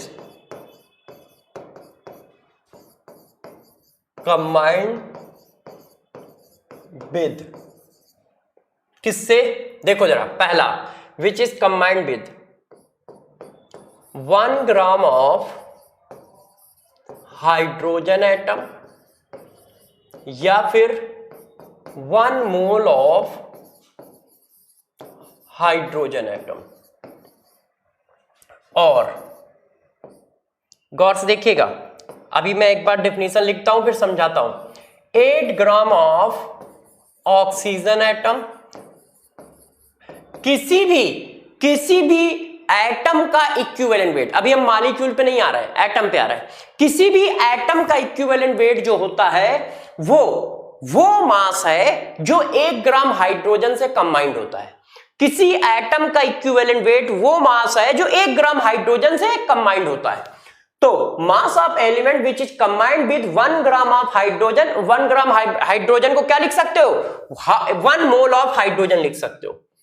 तो चाहो तो आप ये बोलो कि यार 1 मोल हाइड्रोजन से जो वेट कंबाइंड होगा वो वेट उस एटम का इक्विवेलेंट वेट होगा। 1 ग्राम हाइड्रोजन से जो वेट कंबाइंड होगा वो वेट उस एटम का, दोस्त उस एटम का इक्विवेलेंट वेट होगा। और 1 ग्राम को 1 मोल बोलो तो कोई फर्क नहीं पड़ता है, क्यों, 1 मोल का वेट बनाओगे तो 1 ग्राम ही तो आएगा, एटम लिखा है मॉलिक्यूल नहीं लिखा है, ध्यान रखिएगा। तो 1 ग्राम हाइड्रोजन एटम या 1 मोल हाइड्रोजन एटम जिस वेट से कंबाइंड होता है उस वेट को उस एलिमेंट का इक्विवेलेंट वेट बोलते हैं। 8 ग्राम ऑक्सीजन एटम या half mole of oxygen atom जिस वेट से कंबाइंड होता है उस वेट को उस एलिमेंट का इक्विवेलेंट वेट बोलते हैं। या फिर 35.5 ग्राम क्लोरीन एटम, 35.5 ग्राम क्लोरीन एटम, या फिर क्या हुआ 1 mole of chlorine, 1 mole of chlorine atom जिस वेट से कंबाइंड होगा उस वेट को उस मॉलिक्यूल का इक्विवेलेंट वेट बोलेंगे। तो जरा देखो हाइड्रोजन के रिस्पेक्ट में क्या है, 1 ग्राम हाइड्रोजन या 1 मोल हाइड्रोजन जिस वेट से कंबाइंड होगा उस वेट को उस मॉलिक्यूल का इक्विवेलेंट वेट बोलेंगे। या फिर दोस्त 8 ग्राम ऑक्सीजन, 8 ग्राम ऑक्सीजन का मतलब half mole of oxygen, half mole of oxygen जिस वेट से कंबाइंड होगा उस वेट को उस एलिमेंट का इक्विवेलेंट वेट देंगे। अभी एलिमेंट का इक्विवेलेंट वेट पढ़ा रहे हैं, एटम का, मॉलिक्यूल का नहीं। 35.5 ग्राम Cl एटम जिस वेट से कंबाइंड होगा उस वेट को उस एलिमेंट का इक्विवेलेंट वेट बोलेंगे। या फिर आप ऐसा भी लिख सकते हैं कि 108.5 ग्राम सिल्वर एटम जिस वेट से कंबाइंड होगा उस वेट को उस एलिमेंट का इक्विवेलेंट वेट बोला जाएगा। ठीक है, तो जरा दोस्तों देखो ये तो बात हुई डिफिनीशन की, अब ये अप्लाई कैसे होगा ये सिखाते हैं। पहले डिफिनीशन समझ लो, किसी भी एलिमेंट का वो मास जो इनसे कंबाइंड होता है उस मास को ही हम क्या नाम दे देते हैं, उस मास को ही हम उस एलिमेंट का इक्विवेलेंट वेट बोल देते हैं, उस मास को ही हम उस एलिमेंट का इक्विवेलेंट वेट बोल देते हैं। हम लोग क्या बोल देते हैं, इक्विवेलेंट वेट ऑफ एटम। ये देखो जो मास 1 ग्राम हाइड्रोजन से कंबाइंड होगा या 1 मोल हाइड्रोजन से कंबाइंड होगा उसको इक्विवेलेंट वेट बोलोगे। जो मास 8 ग्राम ऑक्सीजन या हाफ मोल ऑफ ऑक्सीजन से कंबाइंड होगा उसको इक्विवेलेंट वेट बोलोगे। जो मास 35.5 ग्राम हैलोजन मतलब क्लोरीन या 1 मोल ऑफ क्लोरीन से अटैच होगा उसको इक्विवेलेंट वेट बोलोगे। या जो मास 108.5 ग्राम सिल्वर या 1 मोल ऑफ सिल्वर से ऐड होगा उसको इक्विवेलेंट वेट बोलोगे। अब बच्चों का मन कर रहा होगा कि सर कुछ एग्जाम्पल दो यार, बात हजम नहीं हो रही है, एक अच्छा सा एग्जाम्पल दो तो कहानी हमारे समझ में आए। तो चलो मैं आपको बहुत अच्छा सा एग्जाम्पल देता हूं, जरा इसको चेक करके बताओ। देखो यार दोस्त, ये अमोनिया है, मैंने बोला इक्विवेलेंट वेट ऑफ नाइट्रोजन बताओ, इक्विवेलेंट वेट ऑफ नाइट्रोजन। तो गौर समझिए, एटम किस फॉर्म में जुड़ते हैं, किसी ने कहा सर हमें नहीं पता है कि एटम किस फॉर्म में जुड़ते हैं, तो फिर मार खा जाओगे, तुम्हें नहीं पता है। जरा बताना इंपीरिकल फार्मूले में क्या पढ़ाया था कि मोल का रेशियो होता है, एटम के मोल का रेशियो इंपीरिकल फार्मूला होता है, ध्यान है। तो इसका मतलब ये मोल के रेशियो हैं, तो ऐसा नहीं कह सकते हो कि सर हमें नहीं पता है, बताया है, बस बातों को आप क्या करो, रिलेट करो। इसका मतलब आप क्या कह रहे हो कि 1 मोल नाइट्रोजन 3 मोल हाइड्रोजन से कंबाइंड होता है तब अमोनिया बनता है। तो जरा बताना ये किसके मोल है, ये मोल है हाइड्रोजन के, कितने 1। ये किसके मोल है, ये मोल है नाइट्रोजन के, कितने 1। तो जरा बताना 3 मोल हाइड्रोजन 1 मोल नाइट्रोजन से कंबाइंड हो रहा है, तो क्या डिफिनीशन ये है मेरे दोस्त, क्या डिफिनीशन ये है मेरे दोस्त, नहीं, डिफिनीशन तो ये है ना मेरे दोस्त, 1 मोल हाइड्रोजन जिस वेट से कंबाइंड होगा उस वेट को इक्विवेलेंट वेट बोलोगे। तो जरा बताओ 3 मोल हाइड्रोजन इससे कंबाइंड हो रहा है, तो 1 मोल हाइड्रोजन किससे कंबाइंड होगा, 1/3 से, 3 का डिवाइड कर दिया। अब ये हुआ 1 मोल हाइड्रोजन, 1 मोल हाइड्रोजन जिस वेट से कंबाइंड होता है एक मोल हाइड्रोजन जिस वेट से कंबाइंड होता है उसी को क्या कहते हैं, इक्विवेलेंट वेट ऑफ नाइट्रोजन। वो कितना आया, 1/3 मोल। मगर आप सभी बच्चे जानते हैं कि वैल्यू मोल के फॉर्म में नहीं चाहिए, वेट के फॉर्म में चाहिए। तो मोल को आप क्या करो, वेट बना लो, किससे मल्टीप्लाई करके, 14, क्योंकि एटम है। तो क्या आ गया, 14/3 ग्राम। तो equivalent weight of nitrogen atom मेरे दोस्त कितना आ जाएगा, 14/3 ग्राम। चेक करो, इक्विवेलेंट वेट ऑफ नाइट्रोजन कितना आ जाएगा, 14/3 ग्राम। कैसे, कॉन्सेप्ट समझ गए। अब किसी ने कहा जरा ये सॉल्व करके दिखाओ, Al2O3 पूछा जा रहा है, इक्विवेलेंट वेट ऑफ एल्युमिनियम बताओ, इक्विवेलेंट वेट ऑफ एल्युमिनियम। तो जरा बताना किस रेशियो में एक दूसरे से कंबाइंड है, 2:3 में। इसका मतलब तुम क्या कह रहे हो कि 3 मोल ऑक्सीजन एटम है, और वो बेटा मेरे दोस्त कंबाइंड किससे हो रहा है, 2 मोल एल्युमिनियम एटम से, ऐसे। अब डिफिनीशन क्या है, डिफिनीशन बच्चों ने कहा सर ये है, आप टेंशन ना लो, हाफ मोल ऑक्सीजन एटम जिस वेट से कंबाइंड होता है वो वेट उस एलिमेंट का इक्विवेलेंट वेट है। हाफ मोल ऑक्सीजन एटम जिस वेट से कंबाइंड होता है वो वेट उस एलिमेंट का इक्विवेलेंट वेट है। तो इसको हाफ करना है, तो दोस्त इसको हाफ करने के लिए क्या करो, 6 से डिवाइड कर दो। जब दोनों तरफ 6 से डिवाइड कर दोगे तो ये हाफ हो जाएगा, इसको भी 6 से डिवाइड करोगे तो ये क्या हो जाएगा, 1/3 हो जाएगा। तो हाफ मोल ऑक्सीजन, ये देखो, हाफ मोल ऑक्सीजन जिस वेट से कंबाइंड होता है उस वेट को इक्विवेलेंट वेट कहते हैं। तो यार इक्विवेलेंट वेट ऑफ एल्युमिनियम मेरे दोस्त कितना आ गया, इक्विवेलेंट वेट ऑफ एल्युमिनियम मेरे दोस्त आ गया कितना, 1/3 मोल। यार दोस्त बोलते रहा करो यार, है ना, कितना आया, 1/3 मोल। अब मोल आपको पसंद नहीं है क्योंकि वेट टर्म लगा हुआ है तो वेट निकालना पड़ेगा, तो हमने इसके एटॉमिक वेट से मल्टीप्लाई कर दिया, तो मेरे दोस्तों 9 ग्राम आ गया क्या, equivalent weight of aluminium in N2O3, in Al2O3। तो देखो किसी एटम का इक्विवेलेंट वेट कैसे निकालते हैं ये हम लोगों ने सीख लिया, और डिफिनीशन सीख ली। डिफिनीशन समझ गए ना, क्या है, 1 ग्राम हाइड्रोजन से जो वेट ऐड होगा, 1 मोल हाइड्रोजन से जो वेट ऐड होगा, हाफ मोल ऑक्सीजन से जो वेट ऐड होगा, 1 मोल क्लोरीन से जो वेट ऐड होगा, 1 मोल Ag से जो वेट ऐड होगा, उस वेट को ही इक्विवेलेंट वेट कहेंगे। अब बात यहां पे फंसती है कि यार ये तो सर आपने निकालना सिखाया है इक्विवेलेंट वेट, वो भी किसका, एटम का। अब इक्विवेलेंट वेट ऑफ मॉलिक्यूल कैसे निकाला जाए, इक्विवेलेंट वेट ऑफ मॉलिक्यूल कैसे निकाला जाए। तो मैंने कहा यार ये कहानी है तो बहुत tough, equivalent weight of molecule कैसे निकाला जाए। तो मैं सारे बच्चों को पीछे ले गया, सॉरी ये तो आगे चला गया, हाँ पीछे ले गया। मैंने कहा बस 1 मिनट रुक जाओ, अभी आपको पता चल जाएगा कि इक्विवेलेंट वेट ऑफ मॉलिक्यूल कैसे निकाला जाए। जरा मेरे प्यारे बच्चों इस बात को बताना, ये कितना लिखा है, इस बात को, यदि इस बात को मैं ऐसे लिख दूं तो किसी बच्चे को बुरा थोड़ी लगेगा। Atomic weight divided bye 3, atomic weight of nitrogen atom divided by 3, बताओ एटॉमिक वेट 14। अच्छा इसको निकाल के बताओ, इसको भी मैं ऐसा लिख दूं तो किसी बच्चे को बुरा थोड़ी लगेगा। Atomic weight of aluminium divided by 3, बताइए, नहीं लगेगा ना। इसका मतलब क्या है, इसका मतलब यदि इसी चीज को मैं जनरलाइज कर दूं कि एटॉमिक वेट में कोई नंबर का डिवीजन आता है, इत्तेफाक की बात है कि दोनों में 3 है, ऐसा नहीं कि 3 का डिवीजन आता है। इसका मतलब एटॉमिक वेट में किसी नंबर का डिवीजन आता है कि नहीं। देखो एटॉमिक वेट में किसी एक होल नंबर का डिवीजन आता है तो वो इक्विवेलेंट वेट हो जाता है। चेक करो इक्विवेलेंट वेट कितना है, 14 डिवाइडेड बाय 2, इसमें कितना है 27 डिवाइडेड बाय 3, और उसमें कितना है 14 डिवाइडेड बाय 3। इसका मतलब आप ये कह रहे हो कि एटॉमिक वेट में किसी नंबर का डिवीजन करने से इक्विवेलेंट वेट मिल जाता है।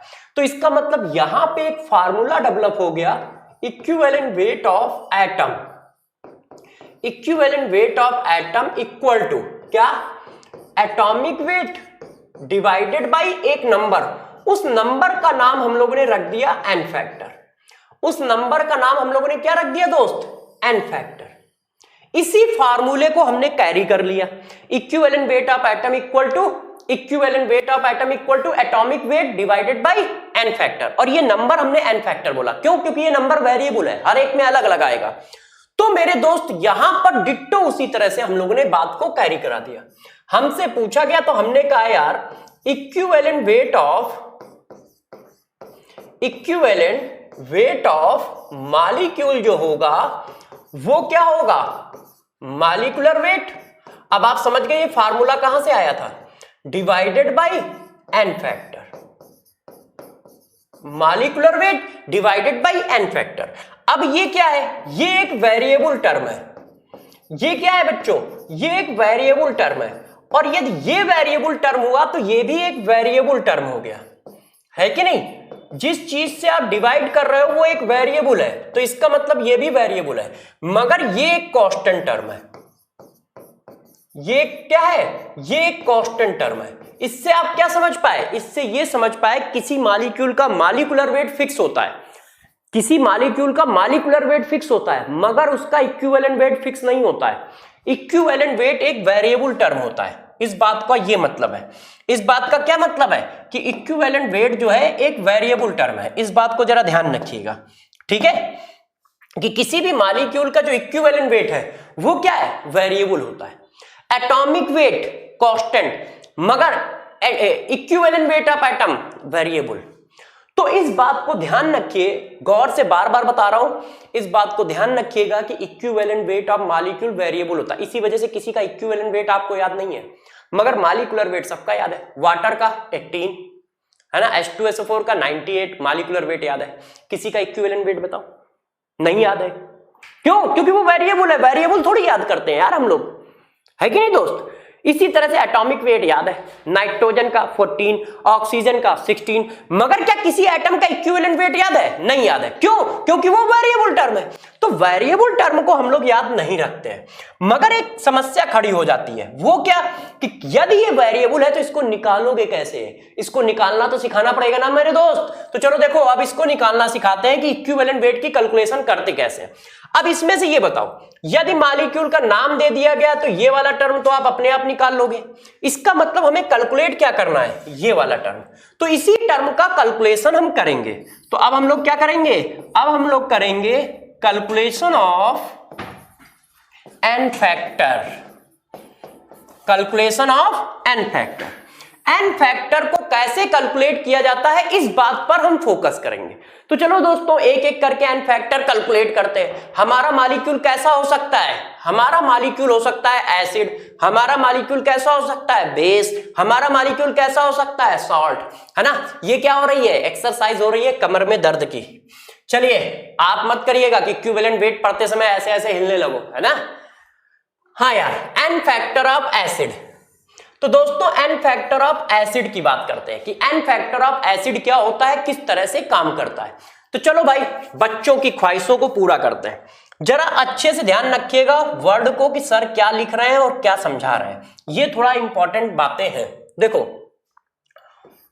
Total number of mole of OHN required to neutralization of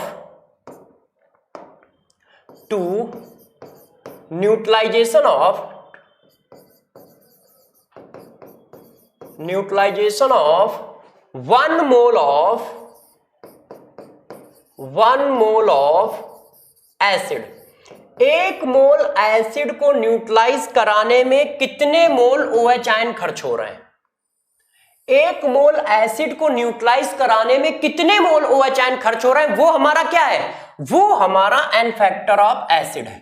ठीक है, n फैक्टर ऑफ एसिड का मतलब क्या है? कि एक मोल OH, एक मोल एसिड को न्यूट्रलाइज कराने में कितने OH खर्च हो रहे हैं, वो हमारा n फैक्टर है। ध्यान रखिएगा, n फैक्टर की डिफिनीशन में हमें काउंट क्या करना है? OH काउंट करने हैं। मेरे दोस्त बार बार बता रहा हूं, ध्यान रखना, नहीं तो फिर गड़बड़ कर दोगे। एक मोल एक मोल एसिड को न्यूट्रलाइज कराने में कितने मोल OH खर्च हो रहे हैं, वो हमारा n फैक्टर है। इसी वजह से इसका नाम रखा जाता है क्या? बेसिसिटी। क्यों? क्योंकि तुम बेस को काउंट करते हो, एसिड को नहीं।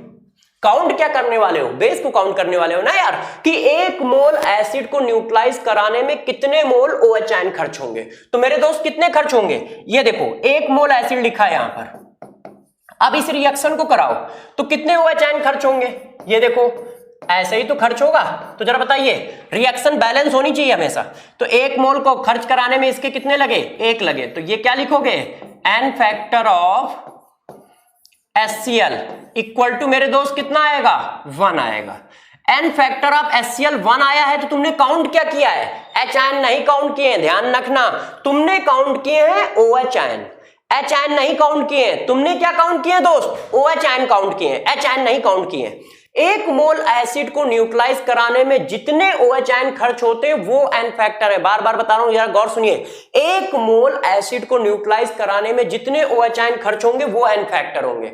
तो बच्चों ने कहा ठीक है सर। तो जरा बताना मेरे दोस्त, यदि एसिड बेस का न्यूट्रलाइजेशन होगा तो ऐसे ही तो होगा। ये देखो अब आपको समझ में आएगी कि लोग जो बताते हैं वो क्या बताते हैं। जितने H आयन होंगे उतने ही तो OH आयन खर्च होंगे, जितने H आयन होंगे उतने ही तो OH आयन खर्च होंगे। बताओ, इसी वजह से इस जगह पे एक ट्रिक निकाल दी जाती है।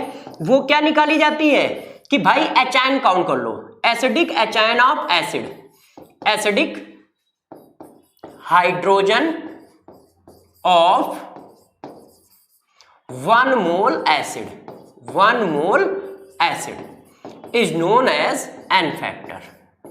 तो यहां पर क्या होता है, फिर हम लोग क्या करते हैं, इस डिफिनीशन को थोड़ा सा मोड़ देते हैं, है ना, और मोड़ कर एक ट्रिक क्रिएट कर लेते हैं कि यार जितने एसिडिक H आयन होंगे 1 मोल एसिड में वही n फैक्टर होंगे। क्यों?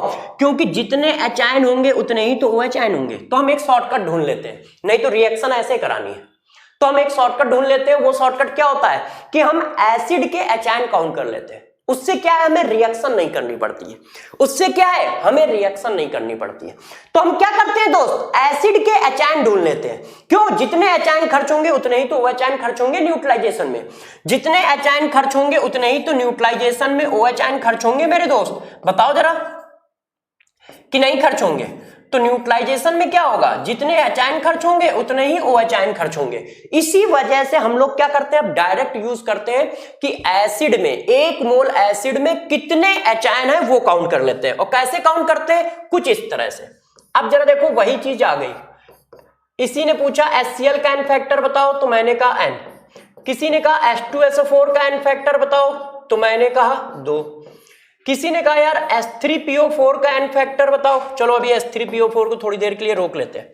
किसी ने कहा ऑक्जेलिक एसिड का n फैक्टर बताओ, तो मैंने कहा यार 2, क्योंकि ऑक्जेलिक एसिड में 2 एसिडिक हाइड्रोजन है।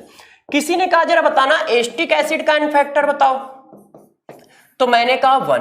किसी ने कहा 1 क्यों, यहां तो 4 हाइड्रोजन है। तो फिर तुम्हारा काम होगा उस बात को समझाना। तो आप तुरंत समझा दोगे। क्या समझा दोगे, क्योंकि टैलेंटेड हो, तुमने तुरंत समझा दिया कि यार ऑक्सीजन से अटैच हाइड्रोजन एक है, ये हाइड्रोजन तो कार्बन से अटैच है, और कार्बन से अटैच हाइड्रोजन एसिडिक थोड़ी है, ये नॉन एसिडिक हाइड्रोजन है। और यार हमें क्या काउंट करना है, एसिडिक हाइड्रोजन काउंट करना है। ये नॉन एसिडिक हाइड्रोजन एटम है और हमें क्या चाहिए, एसिडिक हाइड्रोजन एटम चाहिए। एसिडिक हाइड्रोजन एटम कौन है, जो बेस से रिएक्शन कर जाए, जो बेस से रिएक्शन कर जाए वो हमारा एसिडिक या एक्टिव हाइड्रोजन एटम है। एस्टिक एसिड का ये हाइड्रोजन एसिडिक है, तो एक हाइड्रोजन एसिडिक है, इस वजह से n फैक्टर कितना हुआ, 1। इसी तरह से तुमने बात को आगे बढ़ाया, तुमसे पूछा गया H3PO4 का n फैक्टर बताओ, तो तुमने कहा 3। फिर मैंने पूछा H3PO3 का n फैक्टर बताओ, फिर मैंने पूछा H3PO2 का n फैक्टर बताओ। तो जरा गौर से इस बात को समझिएगा मेरे दोस्त। H3PO3 का सभी बच्चे जानते हैं कि फिगर ये होता है, और मैंने कहा है कौन से हाइड्रोजन हमें काउंट करने हैं, तो सभी बच्चों को पता है हमें एसिडिक हाइड्रोजन काउंट करने हैं। ये देखो, तो यार यहां पर एसिडिक हाइड्रोजन तो एक ये है और एक ये है, तो n फैक्टर कितना आएगा, 2। और यहां पर एसिडिक हाइड्रोजन एक है, तो यहां पे n फैक्टर कितना आएगा, ये। क्योंकि ये वाले हाइड्रोजन जो है, ये वाले हाइड्रोजन ये एसिडिक नहीं है, ये सब कैसे है, नॉन एसिडिक हाइड्रोजन है, ठीक है। ये कैसे है, नॉन एसिडिक हाइड्रोजन है, नॉन एसिडिक हाइड्रोजन है। और बेटा मुझे क्या चाहिए, मुझे एसिडिक हाइड्रोजन चाहिए, क्योंकि एन फैक्टर एक न्यूट्रलाइजेशन रिएक्शन है और उसमें हम काउंट करते हैं। रियल डिफिनीशन क्या है, रियल डिफिनीशन है कि 1 मोल एसिड को न्यूट्रलाइज कराने में कितने मोल बेस लगेंगे, वो रियल डिफिनीशन है। मगर उस जगह पे हम लोग क्या करते हैं, रिएक्शन बार बार कराएंगे तो बहुत ज्यादा टाइम लगेगा, इसलिए एक ट्रिक यूज कर लेते हैं कि जितने भी एसिडिक हाइड्रोजन 1 मोल एसिड में होंगे वो एन फैक्टर होंगे और उस चीज को ऐसे चिपकाते चले जाते हैं। तो पहले तो ध्यान रखिएगा, हमें एसिडिक हाइड्रोजन चाहिए। फास्फोरस से अटैच हाइड्रोजन एसिडिक नहीं होता है, मगर सल्फर से अटैच हाइड्रोजन एसिडिक होता है, ध्यान रखिएगा। सल्फर से अटैच हाइड्रोजन हमारा एसिडिक होता है। तो ये एन फैक्टर निकालना सीख पाए। अब देखो यार, इस पर एक क्वेश्चन भी कराता हूं। मैं आपको 3 क्वेश्चन लिखने जा रहा हूं। अब इन क्वेश्चनों को आप अच्छे से समझिएगा और अपने हिसाब से आंसर दीजिएगा, ठीक है। सभी लोग आंसर देंगे जरूर, अपने मन में आंसर बोल लीजिएगा। मन में ना बता पाओ तो अपने बगल में जो पापा बैठे हैं उनको बता दो, सिस्टर को बता दो, मम्मी को बता दो कि मम्मी देखो इस क्वेश्चन का आंसर ये होगा। और यदि मैंने गलत बताया, मतलब मेरा और आपका आंसर मैच ना किया, तो घर वालों से मार खा लेना, और यदि सही बताया तो उनसे कुछ गिफ्ट ले लेना, ठीक है। तो देखो पहला क्वेश्चन, मैंने आपके लिए पहला क्वेश्चन मारा इक्विवेलेंट वेट ऑफ H2SO4, पहला क्वेश्चन। फिर मैंने एक दूसरा क्वेश्चन आपके लिए दिया, गौर समझिएगा, equivalent weight of H2SO4 in given reaction. Given reaction कौन कौन सी है, H2SO4 प्लस NaOH, ठीक है। चलो H2SO4 की जगह, ठीक है कोई बात नहीं, मैं मॉलिक्यूल चेंज कर लूं और अच्छा क्वेश्चन बन जाएगा आपके लिए। देखिए प्यारे बच्चों, और अच्छा क्वेश्चन क्रिएट कर देता हूं, H3PO4, H3PO4। अब जरा देखो गिवन रिएक्शन, पहली रिएक्शन ये है मेरे दोस्त A, आंसर ये है Na3PO4 प्लस अपना आप बैलेंस कर लीजिए 3 वाटर मॉलिक्यूल और यहां पर भी 3। फिर मैंने एक रिएक्शन ये लिखी है H3PO4 plus 2 NaOH gives Na2HPO4 plus 2 H2O। फिर बच्चों की डिमांड आ गई तो मैंने ये रिएक्शन लिख दी H3PO4 plus NaOH plus equal to NaH2PO4 plus H2O। अब मेरा क्वेश्चन सिर्फ इतना सा है कि इक्विवेलेंट वेट ऑफ H3PO4 निकालना है। एक क्वेश्चन ये है और 4 क्वेश्चन ये है, टोटल 4 क्वेश्चन पूछे। पहला क्वेश्चन है इक्विवेलेंट वेट ऑफ H3PO4 बताओ। फिर पूछा गया है equivalent weight of H3PO4 in given reaction बताओ। पहली रिएक्शन में बताओ, दूसरी रिएक्शन में बताओ, तीसरी रिएक्शन में बताओ। अब मेरे दोस्त जरा मुझे ये बताना कि डिफिनीशन क्या है। डिफिनीशन क्या है, 1 मोल एसिड को न्यूट्रलाइज कराने में जितने OH आयन खर्च होंगे, जितने बेस खर्च होंगे वो भी नहीं बोल रहा हूं, गौर से समझिएगा, जितने OH आयन खर्च होंगे। तो 1 मोल एसिड को न्यूट्रलाइज कराने में कितने OH आयन खर्च हो रहे हैं, 3। देखो तो OH आयन यदि 3 खर्च हो रहे हैं तो यहां पर N फैक्टर कितना हुआ H3PO4 का 3, यहां पर N फैक्टर कितना हुआ H3PO4 का 3। अब जरा इस रिएक्शन में देखो बैलेंस होनी चाहिए। 1 मोल, यहां पर भी 1 मोल लिखा है, 1 मोल H3PO4 को न्यूट्रलाइज कराने में कितने मोल OH आयन खर्च हो रहे हैं मेरे दोस्त, 2। तो N फैक्टर ऑफ H3PO4 यहां पर कितना होगा, 2 होगा, 3 नहीं होगा, यहां 2 मोल खर्च हो रहा है। 1 मोल H3PO4 को न्यूट्रलाइज कराने में यहां पर कितने खर्च हो रहे हैं, 1, यहां पर देखो 1 लिखा है 1 मोल H3PO4 को न्यूट्रलाइज कराने में 1 मोल खर्च हो रहा है, तो N फैक्टर यहां पर कितना होगा, 1। तो जरा देखो N फैक्टर वेरिएबल होगा तभी तो इक्विवेलेंट वेट वेरिएबल होगा। और ये बात चिल्ला के पीछे बोल के आए हैं कि equivalent weight of molecule variable होता है। तो कैसे वेरिएबल होता है, क्योंकि N फैक्टर वेरिएबल होता है किसी मॉलिक्यूल का। क्यों, क्योंकि N फैक्टर रिएक्शन की प्रॉपर्टी है। ये जो हम लोग फर्जीपना फैलाते हैं ना, ये सब गलत है कि किसी मॉलिक्यूल को देखा N फैक्टर 2 लिख दिया, H2SO4 का N फैक्टर 2 लिख दिया, ऑक्जेलिक एसिड का N फैक्टर 3 लिख दिया। ऐसा नहीं है, एन फैक्टर रिएक्शन की प्रॉपर्टी है। मगर फिर हम ऐसा लिखते कैसे हैं? जब हम ये सोचते हैं कि डायरेक्ट मॉलिक्यूल देता है, जैसे कोई ऐसा क्वेश्चन पूछता है इक्विवेलेंट वेट ऑफ H3PO4 बताओ, तो हम ये सपोज करके चल रहे होते हैं कि जितने एसिडिक हाइड्रोजन है सब के सब न्यूट्रलाइज करने हैं।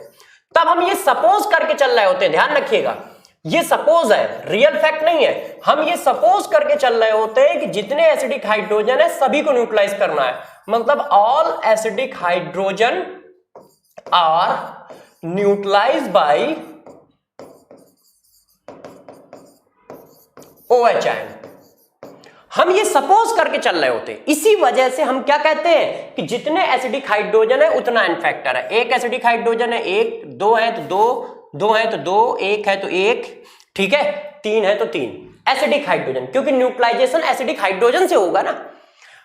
मगर जब कोई रिएक्शन दी जाए, गौर समझिए, जब कोई रिएक्शन दी जाएगी तो हम सपोज थोड़ी करेंगे, तब तो भैया वो रिएक्शन दे रहा है तो आप उस रिएक्शन से निकालोगे, ध्यान रखिए। तो यही क्वेश्चन ऐसे पूछा गया तो ये आया। अब एन फैक्टर आ गया तो इक्विवेलेंट वेट तो निकाल ही लोगे ना यार, क्यों? Equivalent weight equal to molecular weight divided by N factor. Molecular weight बेटा 98 होता है, एन फैक्टर से बस डिवाइड कर दो, तो इसका क्या आ गया 98 डिवाइडेड बाई 3, इसका क्या आएगा 98 डिवाइडेड बाई 3, इसका क्या आएगा 98 डिवाइडेड बाई 2, इसका क्या आएगा 98 आएगा इक्विवेलेंट वेट। ये देखो मेरे दोस्तों, तो अब एक बात आप अपने दिमाग में और बैठा लो, वो क्या बैठानी है? पहला पॉइंट, अब गौर समझिए, पहला पॉइंट डिफिनीशन बैठा लो कि यार जो इक्विवेलेंट वेट होता है मेरे दोस्तों, इक्विवेलेंट सॉरी पहला पॉइंट डिफिनीशन बैठा लो एन फैक्टर ऑफ एसिड की। एन फैक्टर ऑफ एसिड की डिफिनीशन क्या बैठा लोगे? एक मोल एसिड को न्यूट्रलाइज कराने में जितने OH आयन लगते हैं वो एन फैक्टर होते हैं। एक मोल एसिड को न्यूट्रलाइज कराने में जितने OH आयन लगते हैं वो एन फैक्टर होते हैं। पहली बात तो ये बैठा लो। फिर दूसरी बात ये बैठा लो कि यदि कहीं फिगर नहीं दिया है तो हम सारे के सारे एसिडिक हाइड्रोजन काउंट कर लेंगे, एसिडिक हाइड्रोजन काउंट कर लेंगे, वही एन फैक्टर होगा, वही एन फैक्टर होगा। मगर यदि कहीं रिएक्शन दी है तो हम रिएक्शन से एन फैक्टर निकालेंगे, अपनी तरफ से नहीं डालेंगे कि H3PO4 है तो एन फैक्टर 3 डाल दिया, H3PO4 है तो एन फैक्टर 3 डाल दिया, नहीं। यदि रिएक्शन दी है तो रिएक्शन में हम उसको निकालेंगे कि एन फैक्टर कितना है। यदि रिएक्शन दी है तो रिएक्शन में एन फैक्टर निकाला जाएगा, और निकालोगे कैसे? डिफिनीशन से। अब ट्रिक से काम नहीं चलेगा, अब डिफिनीशन लगानी पड़ेगी, ध्यान रखिएगा, ठीक है। और वैसे क्या होता है, जितने एसिडिक हाइड्रोजन है उतना एन फैक्टर है, क्योंकि हम सपोज करते हैं कि सारा एसिडिक हाइड्रोजन न्यूट्रलाइज हो रहा है। अब आपका मन कर रहा होगा कि सर और बता दो, तो चलो एक बात और डिस्कस कर देते हैं एन फैक्टर के लिए। देखो N factor of boric acid, एक आधा एसिड ऐसे हैं जिनके एन फैक्टर निकालने में बच्चे फंस जाते हैं। N factor of boric acid, देखो इसको कैसे निकालते हैं। एक्चुअल में बोरिक एसिड ये है, इस तरह से इसका फिगर है यार, ये देखो, ये क्या होता है? इलेक्ट्रॉन डिफिशिएंट होता है, इलेक्ट्रॉन डिफिशिएंट है, इसके पास इलेक्ट्रॉन की कमी होती है। टोटल इलेक्ट्रॉन चेक करो 6 हैं ऐसे, और साथ साथ में इसके पास क्या है? वैकेंट ऑर्बिटल भी है, vacant orbital, p orbital vacant है इसके पास। मैंने सभी बच्चों को बताया था कि सेकंड पीरियड में सिर्फ बोरान के पास वैकेंट ऑर्बिटल होता है और बेरिलियम के पास वैकेंट ऑर्बिटल होता है। सेकंड पीरियड में सिर्फ बोरान के पास वैकेंट ऑर्बिटल होता है और बेरिलियम के पास वैकेंट ऑर्बिटल होता है। इसके बाद सभी के पास वैकेंट ऑर्बिटल होता है मेरे दोस्तों, ठीक है। इसके बाद मतलब third group, third period, fourth period उधर। अब जरा देखो यार, तो जब ये वाटर में डाला जाता है तो जरा देखना ये वाटर में डालने पर होता क्या है। जैसे ही हम इसको वाटर में डालते हैं तो ये क्या करता है, अपनी इलेक्ट्रॉन डिफिशियंसी को कम करने के लिए, OH आयन को गेन करता है। और दोस्त ये OH आयन को गेन करके इस तरह का कॉम्प्लेक्स बना लेता है, इस तरह का, ऐसे ऐसे, और ये देखो प्रोटॉन रिलीज कर देता है इस तरह से। क्या रिलीज कर देता है? प्रोटॉन। ये देखो, अब मेरे दोस्त बताना यहां पे तुमने कितने मोल लिए? 1 मोल लिया। 1 मोल क्या लिया? Boric acid. और यहां कितने मोल वाटर में इशू हुए एच आयन के? 1 मोल। इसी वजह से इसका एन फैक्टर यहां 1 बनता है। हम N factor of boric acid कितना बोलते हैं? 1 बोलते हैं, 3 नहीं बोलते हैं, जबकि 3 हाइड्रोजन है, देखो। और तीनों के तीनों ऑक्सीजन से अटैच है, तो एन फैक्टर 3 बनना चाहिए ना यार लॉजिकली, जितना अभी पीछे पढ़ाया है। मगर ऐसा पॉसिबल नहीं है। क्यों? क्योंकि ये वाटर में जाने पर आयोनाइजेशन नहीं करता है। वाटर में जाने पर ये हाइड्रोजन आयोनाइजेशन नहीं करते हैं। वाटर में जाने पर ये कुछ दूसरी तरह से रिएक्शन करता है। वो क्या करता है? वाटर का OH आयन गेन करके इस तरह का एक कॉम्प्लेक्स बना देता है, ये कॉम्प्लेक्स आयन ऐसा, और साथ में रिलीज करता है एक प्रोटॉन। तो एक मॉलिक्यूल जब एक प्रोटॉन रिलीज करेगा तो यार वाटर में तो एन फैक्टर उसका 1 ही बनेगा ना मेरे दोस्त। ऐसे ये देखो, ये रिएक्शन हो रही है, जबकि बोरिक एसिड के हाइड्रोजन रिलीज नहीं हो रहे। यदि बोरिक एसिड अपने हाइड्रोजन वाटर में रिलीज करता तो एन फैक्टर 3 आता, मगर वो ऐसा नहीं करता है। किसी ने पूछा यार सर ऐसा क्यों नहीं करता है ना, इसका ये दोगलापन कैसा? सब तो वाटर में आयोनाइज होते हैं, ये क्यों नहीं होता है? तो मैंने बताया कि यार इसके पास एक बीमारी है बेचारे के पास, क्या कि वो इलेक्ट्रॉन डिफिशिएंट है। और इलेक्ट्रॉन डिफिशिएंट है तो क्या करेगा? अपने ऑक्टेट को पूरा करने की पहले कोशिश करेगा। इस वजह से रिएक्शन का नेचर चेंज हो जाता है दोस्तों, और ये एन फैक्टर निकल के आता है। ठीक है, अब आपका मन कर रहा होगा कि सर एन फैक्टर आप बेस भी बता दो। तो चलो यार, दोस्तों की डिमांड है कि एन फैक्टर आप बेस बता दो, तो वो भी बता देते हैं। अब जैसा आपने एन फैक्टर आप एसिड में पढ़ा है, डिट्टो सेम एन फैक्टर आप बेस होता है। अब आपको कुछ ज्यादा नहीं करना है, बस मेरे को फॉलो करना है। फॉलो कैसे करना है? देखो, total number of H ion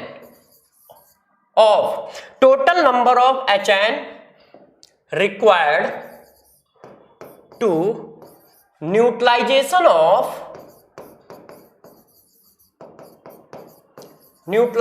of 1 mole of क्या दोस्तों? 1 mole of base. Total number of H ion required to neutralisation of 1 mole of base. Base के 1 मोल को न्यूट्रलाइज कराने में जितने एच आयन लगेंगे उसी को एन फैक्टर बोलेंगे। इसी वजह से एन फैक्टर आप बेस को आप लोगों ने पढ़ा होगा, बोला जाता है क्या? एसिडिटी। ऐसा क्यों बोलते हैं? क्योंकि तुम एसिड काउंट करते हो यार मेरे दोस्त। तुम क्या काउंट करते हो? एसिड काउंट करते हो। तो जरा देखो, डिफिनीशन को एक बार अच्छे से दिमाग में बैठा लो। हमें क्या चाहिए? 1 मोल बेस को न्यूट्रलाइज कराने में जितने एच आयन खर्च हो रहे हैं वो चाहिए। 1 मोल बेस को न्यूट्रलाइज कराने में जितने एच आयन खर्च हो रहे हैं, तो एच आयन प्लस NaOH। बताओ जरा कितने एच आयन खर्च होंगे? बनेगा क्या? Water plus Na positive. कितने एच आयन खर्च हो रहे हैं? 1। तो इसका एन फैक्टर मेरे दोस्त कितना आ जाएगा? इसका एन फैक्टर मेरे दोस्त आ जाएगा 1। किसी बच्चे ने कहा सर आपने ये वाला तो बता दिया, ये तो इजी था, ये तो हम भी बता लेते। तो मैंने कहा चलो यार आप ही बता लो, ये वाला बता के बताओ। अब इस रिएक्शन को यदि हम न्यूट्रलाइजेशन कराते हैं तो मेरे दोस्त क्या बनेगा? ऐसा ही तो आएगा। अब जरा प्यारे बच्चों ये बताओ, इसका एन फैक्टर कितना बनेगा? 1 मोल बेस को न्यूट्रलाइज कराने के लिए, यहां देखो 1 लिखा, 1 मोल बेस को न्यूट्रलाइज कराने के लिए कितने एच आयन खर्च हो रहे हैं? 2। तो एन फैक्टर ऑफ BaOH का होल ट्वाइस मतलब बेरियम हाइड्रोक्साइड कितना होगा? 2 होगा। ठीक है, अब इसी चीज को हम लोग क्या कर लेते हैं? एक कॉन्सेप्ट में या ट्रिक में कन्वर्ट कर लेते हैं। कैसे? ये देखो, वही बात जो मैंने अभी पीछे पढ़ाई थी। ये देखिए मेरे दोस्त, अब आप इस बात को अप्लाई करो। जितने एच आयन, देखो जितने एच आयन खर्च होंगे उतने ही तो OH आयन खर्च होंगे। तो ऐसा करो ना कि डायरेक्ट OH आयन की वैल्यू क्या करो? निकाल लो। डायरेक्ट किसकी वैल्यू निकाल लो? OH आयन की वैल्यू निकाल लो। तो चलो डायरेक्ट हम OH आयन की वैल्यू निकाल लेते हैं। तो हम इसी चीज को कैसे बोल सकते हैं? ऐसे बोल सकते हैं, गौर समझिएगा। N factor of base equal to total number of OH ion present in 1 mole of base.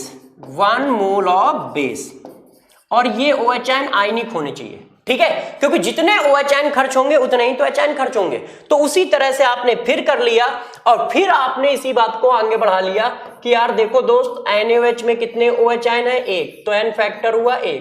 ठीक है, इसी तरह बेरियम हाइड्रोक्साइड में कितने OH आयन है? 2। तो एन फैक्टर कितना हुआ? 2। इसी तरह से एल्युमिनियम हाइड्रोक्साइड में कितने OH आयन है? 3। तो एन फैक्टर कितना हुआ? 3। ठीक है, इस तरह से बच्चों ने बातों को आगे बढ़ा लिया और फिर बच्चों ने कहा सर आप इस तरह से करते चले जाओगे। तो मैंने पूछा जरा बता सकते हो यार इसमें कितने OH आयन है? गौर समझिए। ओह ये तो रफ हो गया। C2H2OH, इसका एन फैक्टर क्या होगा? मैंने पूछा इसमें कितने OH आयन है, तो बच्चों ने कहा सर इसमें 2 OH आयन है, तो इसका एन फैक्टर कितना आया? 2 आया। तो मैंने उनको कहा कि यहां तुम फंस गए मेरे दोस्तों, हमें ध्यान रखना है कि वो OH आयन आयनिक होने चाहिए। ध्यान रखिएगा, ऐसा नहीं कि कोई भी कर दिया, आपको इस बात का विशेष ध्यान रखना है कि जो OH आयन हो वो आयनिक होंगे, तभी वो एन फैक्टर में काउंट होंगे। यार ये तो आंखों का धोखा है, तुम्हारे साथ धोखाधड़ी चल रही है, ऊपर से फरवरी के महीने में। तो जरा देखो ये क्या है, और ये है क्या? Acetic acid. एसिटिक एसिड मतलब CH3COOH। यार ये तो बेस है ही नहीं, ये तो बस रीअरेंज करके लिखा गया है यार मेरे दोस्तों। तो ऐसा ना हो कि आंख बंद करके बस भागे चले जा रहे हो कि OH आयन देखा बस वो छाप दिया, OH आयन देखा वो छाप दिया। NaOH कितने? NaOH का OH आयन आयनिक होता है दोस्तों, इस वजह से एन फैक्टर 1 है। बेरियम हाइड्रोक्साइड का OH आयन आयनिक होता है, इसलिए एन फैक्टर 2 है। एल्युमिनियम हाइड्रोक्साइड का OH आयन आयनिक है, इसलिए एन फैक्टर 3 है। मगर यार ये तो क्या लिखा है? एसिटिक एसिड, और ये OH आयन ना तो आयनिक है, और जब आयनिक नहीं है, सॉरी जब आयनिक नहीं है तो ये एन फैक्टर थोड़ी बनेगा। ठीक है, तो ऐसा मत करना कि जोश में बस चिपकाते चले जाओ, देखना कि वो OH आयन मेटल से अटैच होना चाहिए। क्यों? क्योंकि जब वो मेटल से अटैच होगा तब आयनिक होगा, तब काउंट होगा। ठीक है, तो चलो दोस्तों कहानी को और आगे बढ़ाते हैं। तो एन फैक्टर आप बेस आपने निकाल लिया, अब आप बात करते हैं इसके एन फैक्टर की, कि यार इसका एन फैक्टर कैसे निकालोगे? बेस वाले एन फैक्टर पे भी एक क्वेश्चन करा दे क्या? चलिए आपकी डिमांड है तो एक क्वेश्चन यहां पर भी चिपका देते हैं कि इस पर आप किस तरह का क्वेश्चन करोगे। देखो एक क्वेश्चन पूछूंगा डायरेक्ट, ठीक है, ध्यान से करिएगा। इक्विवेलेंट वेट ऑफ AlOH का होल थ्राइस, पहला क्वेश्चन। नेक्स्ट फिर यही पूछा, आप जानते हो वही बात पूछता हूं, equivalent weight of aluminium hydroxide in given reaction. Given reaction में कौन कौन?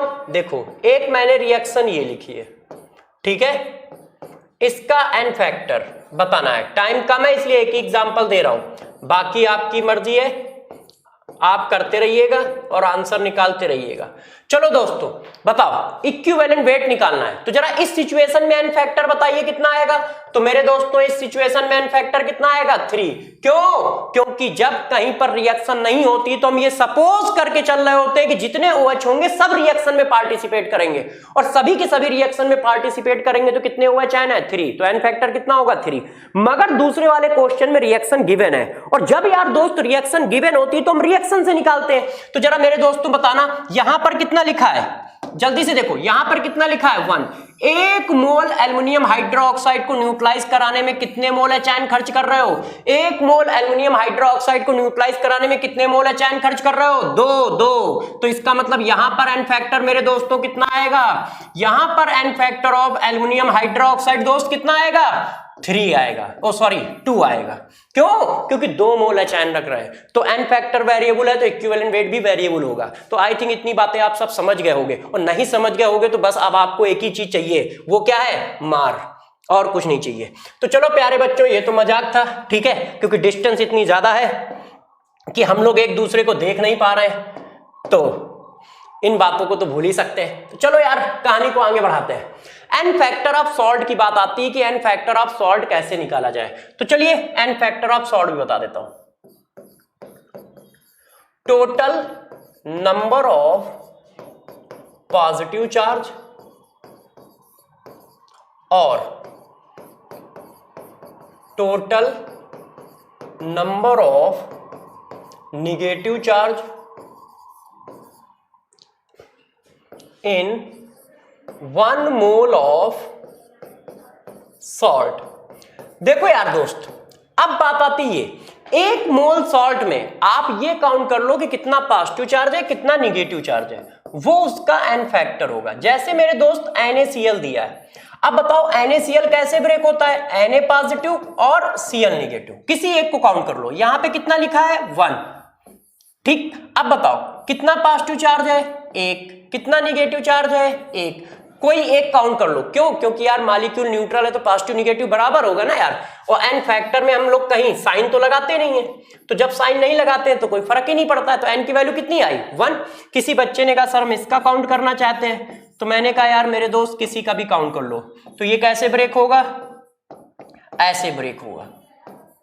अब जरा यहां बताओ कितना पॉजिटिव चार्ज है? 2, तो n फैक्टर कितना आएगा? 2 आ जाएगा। ठीक है, इसी तरह से आप इसका भी काउंट कर लीजिए। ये देखिए, अब इसका n फैक्टर बता दीजिए। चलो ये भी लिख देता हूं। अब इसका n फैक्टर बताओ, तो जरा इसको डिसोसिएट करो। तो 2 तो यार पोटेशियम है और 2 एल्युमिनियम है मेरे दोस्त, और सल्फेट कितने हैं? 4 सल्फेट है। अब इसका n फैक्टर बताना है। तो जरा देखो यार कितना हुआ, ये हुआ +2, ये हुआ +6, तो टोटल कितना हुआ? +8। तो n फैक्टर किसका आ गया? n फैक्टर आ गया इसका 8। ये पोटास एलम है, 24H2O लगा दो तो पोटास एलम हो जाएगा। n फैक्टर कितना हो जाएगा इसका? 8। यदि कोई बच्चा कहता है कि सर हमें ब्रेक ही करना नहीं आता है, कि यार इसमें एल्युमिनियम पे 3 चार्ज आएगा या पोटेशियम पे 1 चार्ज आएगा, हमें ये भी नहीं आता है, हम एक अलग लेवल के मक्कार हैं, तो मैंने कहा ठीक है यार, तुम्हारी मक्कारी का जवाब भी हमारे पास है। कहा गया कैसे? देखो यार, पॉजिटिव आयन के ऊपर चार्ज चेंज होता है, मगर कभी निगेटिव आयन के ऊपर चार्ज चेंज करता हुआ देखा आपने? कभी आपने देखा है कि सल्फेट -2 ना होके कुछ और हो? नहीं। और निगेटिव आयन होते भी नंबर में कम है। तो यदि किसी बच्चे को इस तरह की प्रॉब्लम है कि सर हम ब्रेक नहीं कर पाते हैं, तो वो क्या किया करे? निगेटिव आयन पे फोकस रखा करो। क्यों? क्योंकि निगेटिव आयन एक तो नंबर में बहुत कम होते हैं और उनके ऊपर के चार्ज कांस्टेंट होते हैं, वेरिएबल नहीं होते। सल्फेट के ऊपर ऑलवेज -2 होता है, कार्बोनेट के ऊपर ऑलवेज -2 होता है, हैलोजन के ऊपर ऑलवेज -1 होता है। तो इस तरह से क्या करोगे? तुम चार्ज काउंट कर पाओगे easily. Metal variable oxidation number रखते हैं, डी ब्लॉक का मेटल टकरा गया तो वेरिएबल ऑक्सीडेशन नंबर रखेगा तो तुम फंस सकते हो। तो यार तुम फंस गए, इसका मतलब हम फंस गए, और आप जानते हो कि हमारे पास हर चीज का सोल्यूशन है, इसका मतलब तुम्हारे पास भी हर चीज का सोल्यूशन है। तो आप ऐसे क्वेश्चनों में क्या किया करो? निगेटिव काउंट किया करो, क्योंकि निगेटिव को काउंट करना ज्यादा इजी है। जैसे सल्फेट है, कितने सल्फेट है? 4, तो n फैक्टर कितना हो गया? 8, बात खत्म हो गई। ठीक है, इस तरह से करोगे। तो n फैक्टर ऑफ सॉल्ट बता दिया, n फैक्टर ऑफ एसिड बता दिया, n फैक्टर ऑफ बेस बता दिया। अब क्या करना है? अब आपका मन कर रहा होगा कि बैलेंसिंग का बताओ, n factor of redox reaction बताओ, है कि नहीं? तो n factor of redox reaction की ओर चलते हैं कि n factor of redox reaction कैसे निकाला जाएगा। तो जरा देखो यार, अब हम लोग बात करते हैं रिडॉक्स रिएक्शन की। तो सबसे पहले हम रिडॉक्स रिएक्शन की बात करते हैं, ठीक है, कि रिडॉक्स रिएक्शन क्या होती हैं, फिर उनका n फैक्टर निकालते हैं। तो यार मेरे दोस्तों देखो, इस बात पे हम थोड़ा सा भरोसा करके चलना है कि n फैक्टर निकालने के लिए रिडॉक्स रिएक्शन आपको आती होगी। मैं जल्दी से डेफिनेशन बता देता हूं, मगर ये मान के चल रहा हूं कि रिडॉक्स रिएक्शन पहचानना आपको आता है, हम उनके n फैक्टर पर कूदने जा रहे हैं। ठीक है, जरा देखो रिडॉक्स रिएक्शन का मतलब क्या होता है। आप सभी को मतलब पता है कि simultaneous minimum 1 oxidation and 1 reduction occurs in a chemical reaction is known as redox reaction. यदि साइमल्टेनियस मिनिमम 1 ऑक्सीडेशन या 1 रिडक्शन, 1 ऑक्सीडेशन और 1 रिडक्शन हो रहा है, तो ऐसी कोई भी केमिकल रिएक्शन है तो उसका नाम रिडॉक्स रिएक्शन लिख सकते हो। क्या हो रहा हो? साइमल्टेनियस मिनिमम 1 ऑक्सीडेशन, एक से ज्यादा भी हो रहे हैं तो हम लोगों को बुरा नहीं लगेगा। 1 ऑक्सीडेशन प्रोसेस और मिनिमम 1 रिडक्शन प्रोसेस, 1 ऑक्सीडेशन हो रहा हो और 1 रिडक्शन हो रहा हो, साथ में साइमल्टेनियस हो रहे हो एक साथ। यदि कहीं ऐसा हो रहा है तो यार अपने को कोई टेंशन नहीं है, उस रिएक्शन को हम रिडॉक्स रिएक्शन बोल सकते हैं। ठीक है, ये बात चल रही हो तो हम उसको क्या बोल सकते हैं? रिडॉक्स रिएक्शन बोल सकते हैं। ये देखो, तो क्या है बच्चों, यदि कहीं पर साइमल्टेनियस मिनिमम 1 ऑक्सीडेशन 1 रिडक्शन हो रहा है तो हम उसको रिडॉक्स रिएक्शन बोल सकते हैं। अब रिडॉक्स रिएक्शन का n फैक्टर कैसे निकालोगे वो दिखाना है, तो उससे पहले मैं थोड़ा सा चेंज कर लेता हूं, एक एक करके पढ़ते हैं। पहले पढ़ते हैं n factor of oxidation, reaction and reduction reaction, है ना। पहले दोस्तों ये वाली हेडिंग उठाते हैं, फिर रिडॉक्स पे चलते हैं। तो पहले किसी ऑक्सीडेशन का और रिडक्शन का n फैक्टर निकालना सीखते हैं। तो चलो बच्चों की डिमांड थी तो सीख लेते हैं। जैसे ये देखो बच्चों, आपने देखा ये ऑक्जेलिक एसिड लिखा है। ऑक्जेलिक एसिड को सभी बच्चे जानते हैं कि ऐसे भी लिखा जाता है। ये इसका मॉलिक्यूलर फॉर्म है और ये दोस्त इसका क्या है, स्ट्रक्चर फॉर्म है ऐसे। और ये ब्रेक होता है कार्बन डाइऑक्साइड में इस तरह से, है ना। सभी को पता है ऑक्जेलिक एसिड ऐसे चलता है। या फिर किसी ने कहा कि सर ऐसे, गौर से देखिए, ये हमारा लिखा है क्या, नाइट्रेट आयन, और ये ब्रेक हो रहा है किसमें, NO2 में।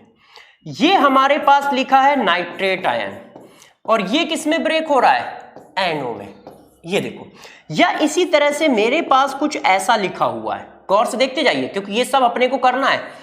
ये लिखा है Fe ट्रिपल पास 2 और ब्रेक हो रहा है Fe डबल पास 2 में, ये देखो।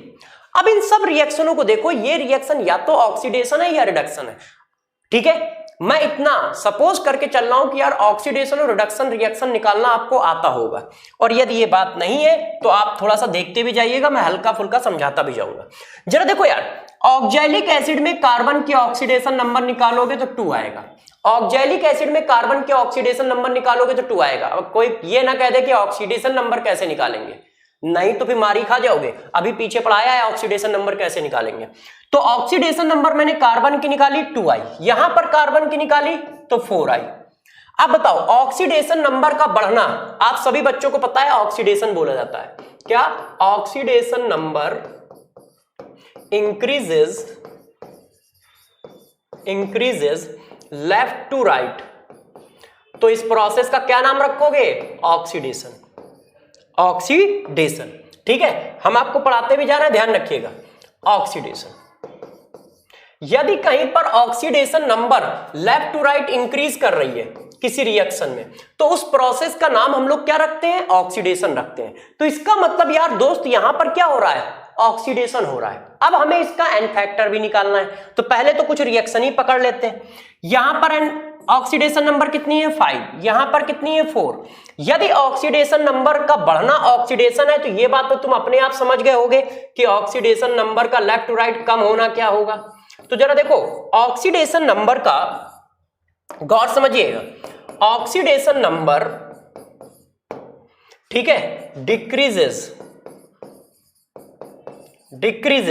लेफ्ट टू राइट, ये क्या बोला जाएगा, रिडक्शन बोला जाएगा। इसको क्या बोलेंगे दोस्त, रिडक्शन बोलेंगे। इसका मतलब यार इसमें रिडक्शन हो रहा है। यहां पर भी क्या है +5, यहां पर निकल के आएगी नाइट्रोजन की +2, यहां पर Fe की कितनी है +3 और यहां पर Fe की कितनी है +2।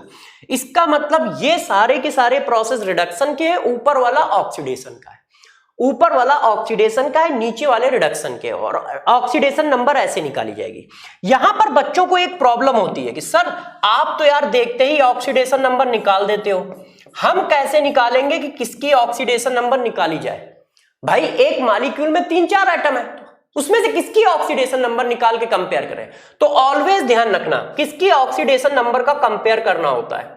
सबसे पहले डी ब्लॉक, क्योंकि डी ब्लॉक के एलिमेंट वेरिएबल ऑक्सीडेशन नंबर रखते हैं, और जो वेरिएबल ऑक्सीडेशन नंबर मेरे दोस्त रखेगा उसी की तो ऑक्सीडेशन नंबर में चेंज आएगा और उसी के रिस्पेक्ट में ऑक्सीडेशन रिडक्शन आएगा।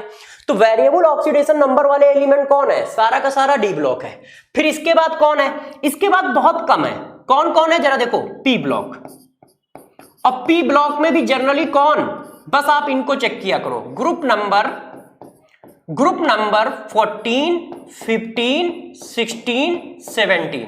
यदि ग्रुप नंबर 14, 15, 17 का एलिमेंट है तो उनको चेक करो, और उनमें भी कौन, उनमें भी जनरली यही होते हैं, कौन, नाइट्रोजन, फास्फोरस, सल्फर, हाइड्रोजन, बस यही 4-5 एलिमेंट में दिखाया जाता है, सिलिकॉन, कार्बन, ठीक है। बस इन्हीं 4-5 एलिमेंट के बारे में हमेशा डिटेल चल रही होती है, आप चेक कर लेना, अभी बहुत सारे एग्जांपल लिखूंगा, मगर यही 4-5 एलिमेंट खेल रहे होंगे। तो अब एक प्रॉब्लम और सॉल्व कर ली कि सर हम ऑक्सीडेशन नंबर निकालें किसकी। तो मैंने कहा कि जब भी कहीं पर ऑक्सीडेशन नंबर निकालनी हो तो सबसे पहले आप क्या करो, डी ब्लॉक के एलिमेंट की निकालो, मतलब चेक करो, और साथ साथ में किसकी चेक करो, ग्रुप नंबर 15, 16, 17 और 18 की, जिससे तुम्हें यह आइडिया हो जाएगा कि इनकी ऑक्सीडेशन नंबर में चेंज आ रहा है। अब बात आता है कि n फैक्टर कैसे निकाला जाए। तो जरा देखो यार दोस्तों कि n फैक्टर कैसे निकाला जाएगा। तो n फैक्टर निकालने के लिए जरा देखो, अब कॉन्सेप्ट बता रहा हूं, इसको गौर से समझिएगा कि यदि ऐसी सिचुएशन आए तो n फैक्टर हम किस तरह से निकालेंगे। देखिए हमने सपोज की कि एक रिएक्शन है AXBY, ठीक है। मैंने क्या सपोज किया कि एक रिएक्शन चल रही है AXBY और ये कन्वर्ट किस में हो रहा है, ये कन्वर्ट हो रहा है AY और BZ में। यहां पर इसके पास ऑक्सीडेशन नंबर P है और यहां पर इसके पास ऑक्सीडेशन नंबर Q है, ठीक है कि नहीं। एक जर्नल फॉर्म मैंने उठाया है। अब आप सभी बच्चे जानते हैं कि यदि P की वैल्यू ग्रेटर देन है Q से, तो इसका मतलब ये हो गया कि ये वाला प्रोसेस हमारा दोस्त कैसा हो जाएगा, रिडक्शन हो जाएगा। क्यों? क्योंकि ऑक्सीडेशन नंबर क्या हो रही है, कम हो रही है। मगर यदि सिचुएशन हमने कहीं ऐसी बना दी तो इसका मतलब क्या होगा, इसका मतलब होगा कि ऑक्सीडेशन हो जाएगा। क्यों? क्योंकि ऑक्सीडेशन नंबर बढ़ रही है। अब बात आती है n फैक्टर कैसे निकाला जाए।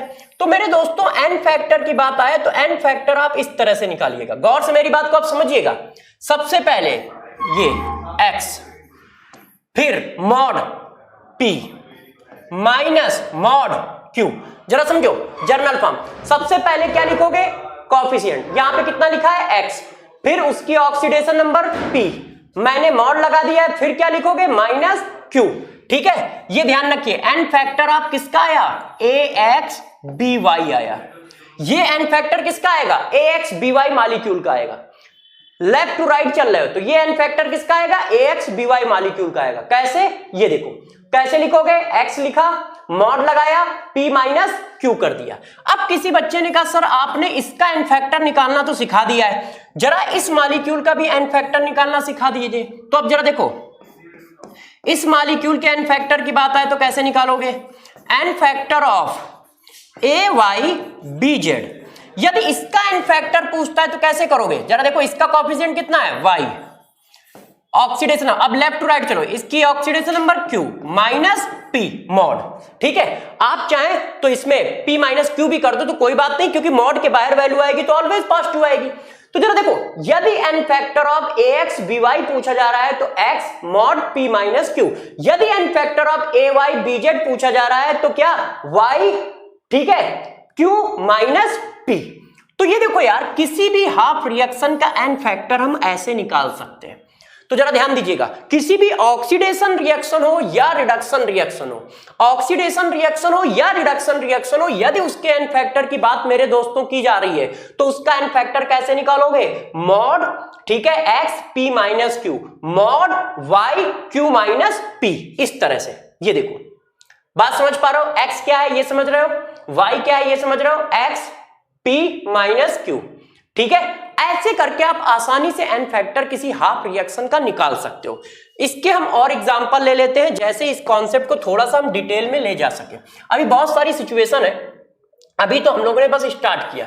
तो देखो सबसे पहले हमारे पास ऑक्जिलेट आयन जो कन्वर्ट हो रहा है कार्बन डाइऑक्साइड में, इसका n फैक्टर अपने को निकालना है। जो जो रिएक्शन यूज होती है हम उन पर सबसे पहले फोकस करेंगे, ठीक है।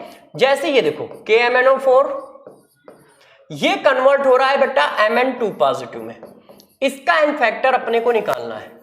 K2Cr2O7 ये कन्वर्ट हो रहा है मेरे दोस्त Cr3 पॉजिटिव में, इसका n फैक्टर अपने को निकालना है। ये इसी तरह से है KMnO4 और ये कन्वर्ट हो रहा है मेरे दोस्त MnO2 में, इसका भी n फैक्टर अपने को निकालना है। KMnO4 कन्वर्ट हो रहा है K2MnO4 में, इसका भी अपने को यार n फैक्टर निकालना है दोस्त। इसी तरह से रिएक्शन को और आगे बढ़ाते हैं और ये हमारा कन्वर्ट हो रहा है H2S कन्वर्ट हो रहा है सल्फर में, तो इसका भी अपने को n फैक्टर निकालना है। इसी तरह से मेरे दोस्त HCl है, HCl कन्वर्ट हो रहा है Cl2 में, इसका n फैक्टर निकालना है। यहाँ पे फेरस सल्फेट दिया है, कन्वर्ट हो रहा है फेरिक सल्फेट में, इसका भी अपने को n फैक्टर निकालना है। ये देखिए, तो सभी बच्चे जल्दी से n फैक्टर निकालते जाएं, मैं रिएक्शन लिखता जा रहा हूं, फिर लास्ट में मैं n फैक्टर निकालना आपको दिखाऊंगा कि आपके आंसर मेरे आंसर आपस में मैच करते हैं या नहीं करते हैं। तो प्लीज सभी बच्चे पूरी जी जान लगा के n फैक्टर निकालना स्टार्ट कर दें, फिर हम लोग उन सबको मैच कर लेंगे, ठीक है। जल्दी से करते जाइए, n फैक्टर निकालना सीखते जाइए। और सभी के एन फैक्टर आप 2 मिनट में निकाल लोगे, आपको ज्यादा टाइम नहीं लगेगा। चलो दोस्तों, अब आपको एन फैक्टर निकालना सिखाते हैं। इतने सारे एग्जांपल लिख दिए, जरा बताओ, हमने बताया है किसकी ऑक्सीडेशन नंबर चेक करनी है। मैंने आपको बताया या तो डी ब्लॉक चेक करिए या पी ब्लॉक चेक करिए, और पी ब्लॉक में भी कौन, ग्रुप नंबर 14, 15, 16, 17। जरा देखो इसमें कौन है, कार्बन मिल गया, कार्बन की चेक कर लो। कार्बन कितना है 2, यहां पर कार्बन कितना है 4। अब हमें किसका एन फैक्टर चाहिए, तो पहले तो वो देखो, हम लोग हमेशा लेफ्ट वाले का निकाल रहे हैं, जिनके नीचे मैंने अंडरलाइन कर रखी है उनका एन फैक्टर अपने को निकालना है, क्योंकि ये भी तो बताना पड़ेगा ना कि यार किसका एन फैक्टर निकालना है। तो दोस्त ऑक्जेलिक एसिड का एन फैक्टर निकालना है, तो क्या लिखोगे 2 मॉड, ठीक है, ऑक्सीडेशन नंबर कितनी है 2 -4, कितना आ गया जरा बताइए, एन फैक्टर कितना आ जाएगा ऑक्जेलिक एसिड का, ठीक है। ऑक्सीडेशन नंबर कितनी आई, सॉरी यार ऑक्सीडेशन नंबर गलत लिखी है, देखो यार तुम लोग बताते नहीं हो यार, हाँ, यदि मैं ना देखूं तो हो जाएगा कांड। देखिए ऑक्सीडेशन नंबर यहां कितनी आएगी, ठीक है, 8, 2 गए 6 और 2 से डिवाइड किया तो 3 आएगी ना यार, ठीक है। तो जरा देखो यार, बता दिया करो यार बच्चों, कमजोर टीचर के साथ अत्याचार करोगे। देखो तो कितना आया 2, यहां पे कितना लगा है 2, यहां पे कितना है 3, -4, मॉड के साथ चले तो कितना आ गया 2, तो एन फैक्टर कितना हो गया 2। अब यहां पे निकालो यार, गौर से देखते जाइए अच्छे से, इसकी ऑक्सीडेशन नंबर Mn की कितनी आएगी 7, यहां पे कितनी आएगी 2, तो मैंने लिखा 1 मॉड 7 -2, तो वैल्यू कितनी आ गई यार दोस्त 5। यहां पे निकालो क्रोनियम की ऑक्सीडेशन नंबर कितनी आएगी 6, तो देखो 2 मॉड लगाया 6 -3 कितनी आ गई 6, ठीक है ना, बात तो समझ रहे हो। यहां Mn की कितनी आएगी 7, यहां Mn की कितनी है 4, अब आप लगाओ 1 मॉड लगाओगे 7 -4 कितनी आ गई 3। अब सारे प्यारे बच्चे यहां पर देखें, ये 7 है और ये क्या है 6, तो आपने लिखा 1 मॉड 7 -6, वैल्यू कितनी आ गई 1 आ गई। अब यहां पर सल्फर की कितनी है -2 और यहां पर सल्फर की कितनी है 0, तो मैंने लिखा 1 मॉड -2 -0, वैल्यू कितनी आ गई 2, तो एन फैक्टर निकाल लिया ना, समझ गए कैसे निकाल रहा हूं, ठीक है ना, वही कॉन्सेप्ट बार बार अप्लाई कर रहा हूं। अब यार बच्चों इधर आ जाओ, क्लोरीन की ऑक्सीडेशन नंबर कितनी है -1, यहां पे कितनी है 0, तो यहां पे नीचे कितना लिखा है 1 -1 0 इक्वल टू कितना आ गया दोस्त 1। अब यहां पर Fe की निकालो, डी ब्लॉक है ना, तो डी ब्लॉक की चेक करोगे, यहां पर Fe की कितनी है +2, यहां पर कितनी है +3, तो हमने निकाला तो कितना आ जाएगा, डायरेक्ट यहां लिख दे रहा हूं 1 मॉड 2 -3 कितना आ गया 1 आ गया।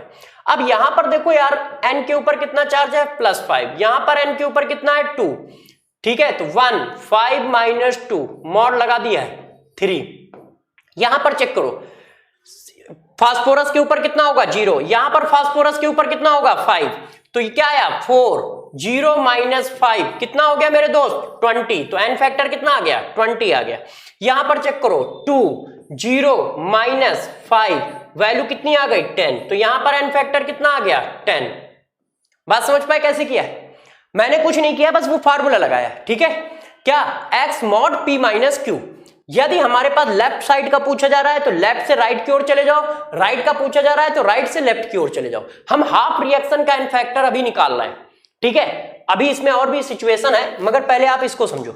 इस बात को आप समझ पा रहे हो ना किस तरह से एन फैक्टर निकालोगे, इस बात को समझ पाए किस तरह से एन फैक्टर निकालना है आपको, ठीक। अब यहां पर एक बात और आपको बता देता हूं, जैसे आपको थोड़ा सा ध्यान रहे। देखो जब KMnO4 एसिडिक मीडियम में होगा तो हमेशा इस तरह से कन्वर्जन करता है। KMnO4 एसिडिक मीडियम में KMnO4 से Mn2 में जाता है, K2SO4 एसिडिक मीडियम में यही रिएक्शन करेगा, ठीक है, क्योंकि ये हमारे टाइट्रेटिंग एजेंट है, तो इनके बारे में बार बार आएगा। जब ये न्यूट्रल मीडियम में होता है KMnO4 तो ये वाली रिएक्शन होती है, ठीक है, तो इस बात को हमें थोड़ा ध्यान रखना पड़ेगा। और जब बेसिक मीडियम होता है तो ये रिएक्शन होती है, ये वाली। तो जरा गौर समझना, क्यों, क्योंकि ये बातें बार बार आएंगी, क्यों, क्योंकि टाइट्रेशन आप जितना भी पढ़ते हो वो KMnO4 और K2Cr2O7 के साथ पढ़ते हो, तो इसका मतलब इसमें जो रिएक्शन यूज हो रही होंगी उसमें से 80 से 90% रिएक्शन में KMnO4 K2Cr2O7 आ रहा होगा। तो जब KMnO4 K2Cr2O7 आ रहा होगा तो रिएक्शन खुद करनी पड़ेगी, और जब रिएक्शन खुद करनी पड़ेगी तो आपको पता होना चाहिए कौन किस में कन्वर्ट हो रहा है। तो आप हमेशा ध्यान रखना KMnO4 किस में कन्वर्ट होगा, Mn2 पॉजिटिव में यदि एसिडिक मीडियम है, K2Cr2 Cr3 पॉजिटिव में कन्वर्ट होगा, KMnO4 न्यूट्रल में किस में कन्वर्ट होगा, MnO2 में कन्वर्ट होगा, और बेसिक मीडियम में KMnO4 कन्वर्ट होगा K2MnO4 में कन्वर्ट होगा। तो ये बात आपको याद होनी चाहिए क्योंकि ये पूछी जा सकती है, क्योंकि इस पर बेस्ड क्वेश्चन आएंगे। अब कहानी को थोड़ा सा और आगे बढ़ाते हैं। एन फैक्टर ऑफ रिडक्शन भी निकाल लिया, एन फैक्टर ऑफ ऑक्सीडेशन भी निकाल लिया, एन फैक्टर ऑफ एसिड भी निकाल लिया, एन फैक्टर ऑफ बेस भी निकाल लिया। तो जब आपने इतने बड़े बड़े महान काम कर लिए हैं तो अब आपका मन कर रहा होगा कि सर एक काम और कर दीजिए, और एक काम और क्या कर दीजिए, किसी रिडॉक्स रिएक्शन को बैलेंस करना बता दीजिए, और बैलेंस करने के साथ साथ कहानी को और आगे बढ़ा लीजिए। तो देखो अब हम इस रिएक्शन को बैलेंस करना भी सिखा देते हैं कि किसी भी रिडॉक्स रिएक्शन को हम बैलेंस कैसे करेंगे। गौर से मेरी बातों को समझिएगा। पहले तो मैं एक रिडॉक्स रिएक्शन लिखता हूं। देखो ये ऑक्जिलेट आयन है, ठीक है, और ये हमारे पास परमैंगनेट आयन है। रिएक्शन होती है एसिडिक मीडियम में, तो ये किस में चला जाता है, +2 में, और ये किस में चला गया, कार्बन डाइऑक्साइड में। ठीक है ना दोस्त। अब पहले तो ये चेक कर लो कि ये रिडॉक्स रिएक्शन है या नहीं है। तो जरा देखो यार, यहां पर इसकी ऑक्सीडेशन नंबर ऑक्जिलेट आयन की +3, कार्बन डाइऑक्साइड में कार्बन की +4, Mn की कितनी है +7, और यहां पर दोस्त कितनी है +2। तो ये बात तो आपको समझ में आ गई कि यार ये देखो कार्बन की ऑक्सीडेशन नंबर बढ़ रही है, इसलिए यहां पर क्या हो रहा है दोस्त, ऑक्सीडेशन। इसकी ऑक्सीडेशन नंबर कम हो रही है, तो यहां पर दोस्त क्या हो रहा है, रिडक्शन। इतनी बात तो आपको समझ में आई गई होगी, और इस बात को हम ये मान के भी चलना है कि आप बहुत जल्दी पकड़ भी लोगे। तो जरा देखो यार, एक रिडॉक्स रिएक्शन है ना, क्योंकि साइमल्टेनियस मिनिमम एक ऑक्सीडेशन और एक रिडक्शन हो रहा है, तो रिडॉक्स तो है। अब बात आती है यार इसको बैलेंस कैसे किया जाए। तो जरा देखो दोस्तों, अब आपको बैलेंस करना सिखाता हूं। देखो यार बैलेंस कैसे करते हैं। तो सबसे पहले इनके एन फैक्टर निकालो। इसका एन फैक्टर क्या निकालोगे, गौर से देखो, इसका एन फैक्टर क्या निकालोगे, 2, 3 - 4 कितना आया, 2। समझ गए ना, यहां पे 2 लिखा है, ऑक्सीडेशन नंबर 3 लिखी है, उधर ऑक्सीडेशन नंबर 4 लिखी है, तो मॉड x p - q, ठीक है, x mod p - q। तो x mod p - q करने से किसकी आई, ऑक्जिलेट आयन की ऑक्सीडेशन, एन फैक्टर कितना आया, 2। परमैंगनेट आयन का निकाल लो, 1 mod 7 - 2 कितना आ गया मेरे दोस्त, 5। अब गौर से बात समझो, एन फैक्टर का रेशियो क्या आया, एन फैक्टर का रेशियो। तो मेरे दोस्त एन फैक्टर का रेशियो जरा देखिए क्या आ रहा है। आपने ये लिखा है ऑक्जिलेट आयन और ये लिखा है परमैंगनेट आयन, तो एन फैक्टर का रेशियो है वो बनना है 2:5, ठीक है, एन फैक्टर का रेशियो। तो अब जरा देखो एन फैक्टर का रेशियो ये है, तो बैलेंस रिएक्शन के कोएफिशिएंट का रेशियो, बैलेंस रिएक्शन कोएफिशिएंट,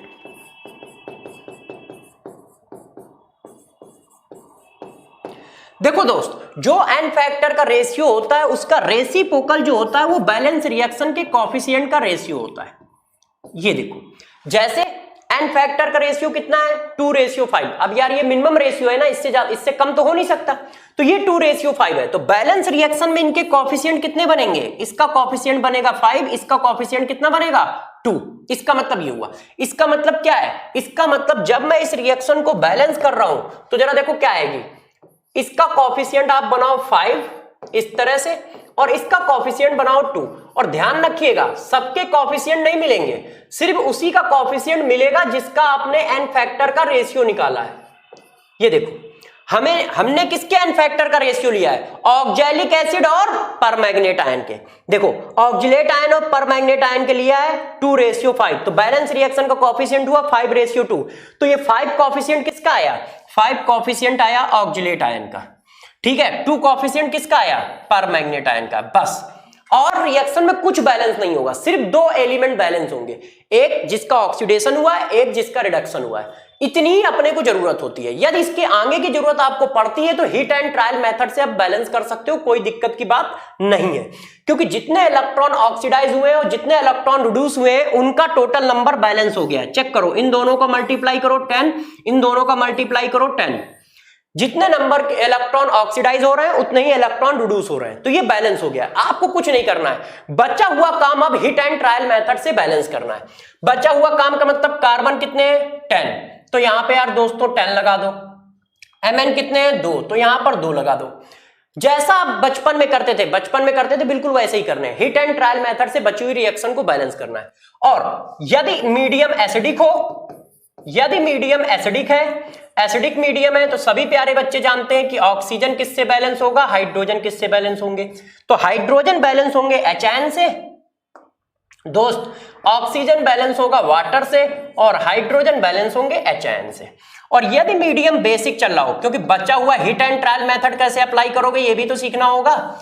यदि मीडियम एसिडिक है तो ऑक्सीजन बैलेंस होंगे वाटर से, हाइड्रोजन बैलेंस होंगे HN से, और बेसिक मीडियम हो तो ऑक्सीजन बैलेंस होंगे OHN से, और हाइड्रोजन बैलेंस होंगे किससे, वाटर से।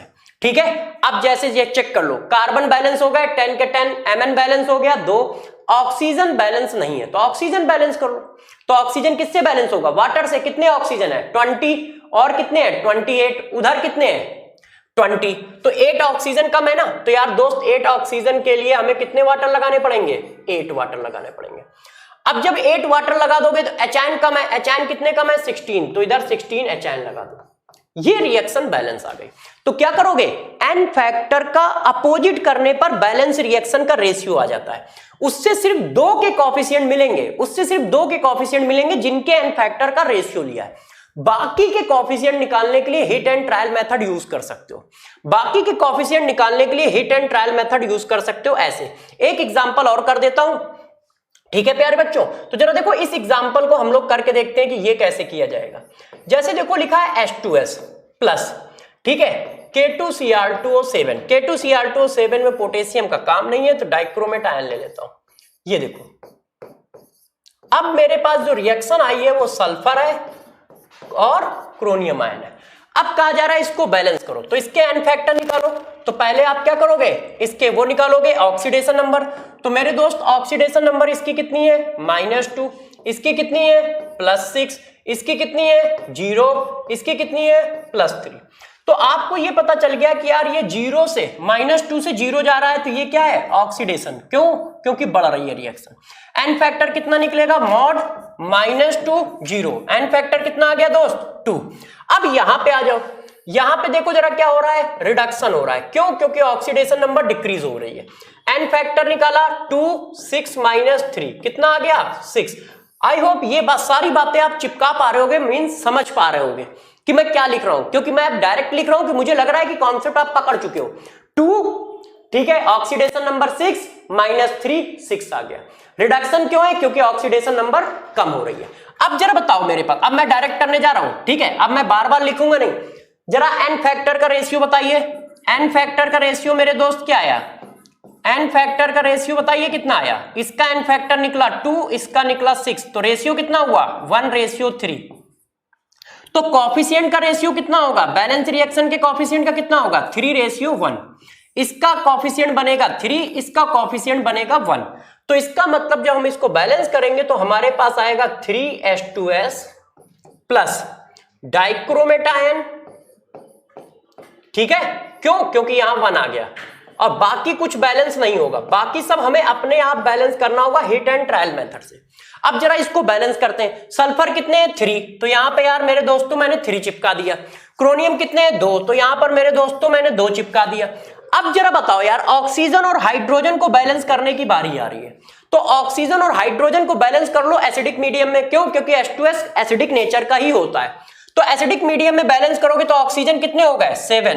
तो 7 ऑक्सीजन को बैलेंस करने के लिए मेरे दोस्तों क्या लगाओगे 7H2O लगा दोगे, ऑक्सीजन बैलेंस हो गए। अब हाइड्रोजन को बैलेंस कर लो।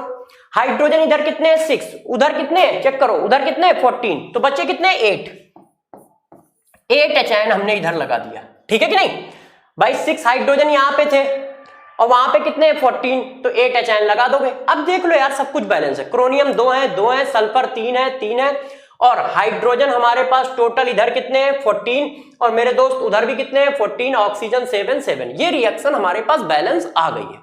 इस तरह से मैंने रिएक्शनों को बैलेंस कर लिया है।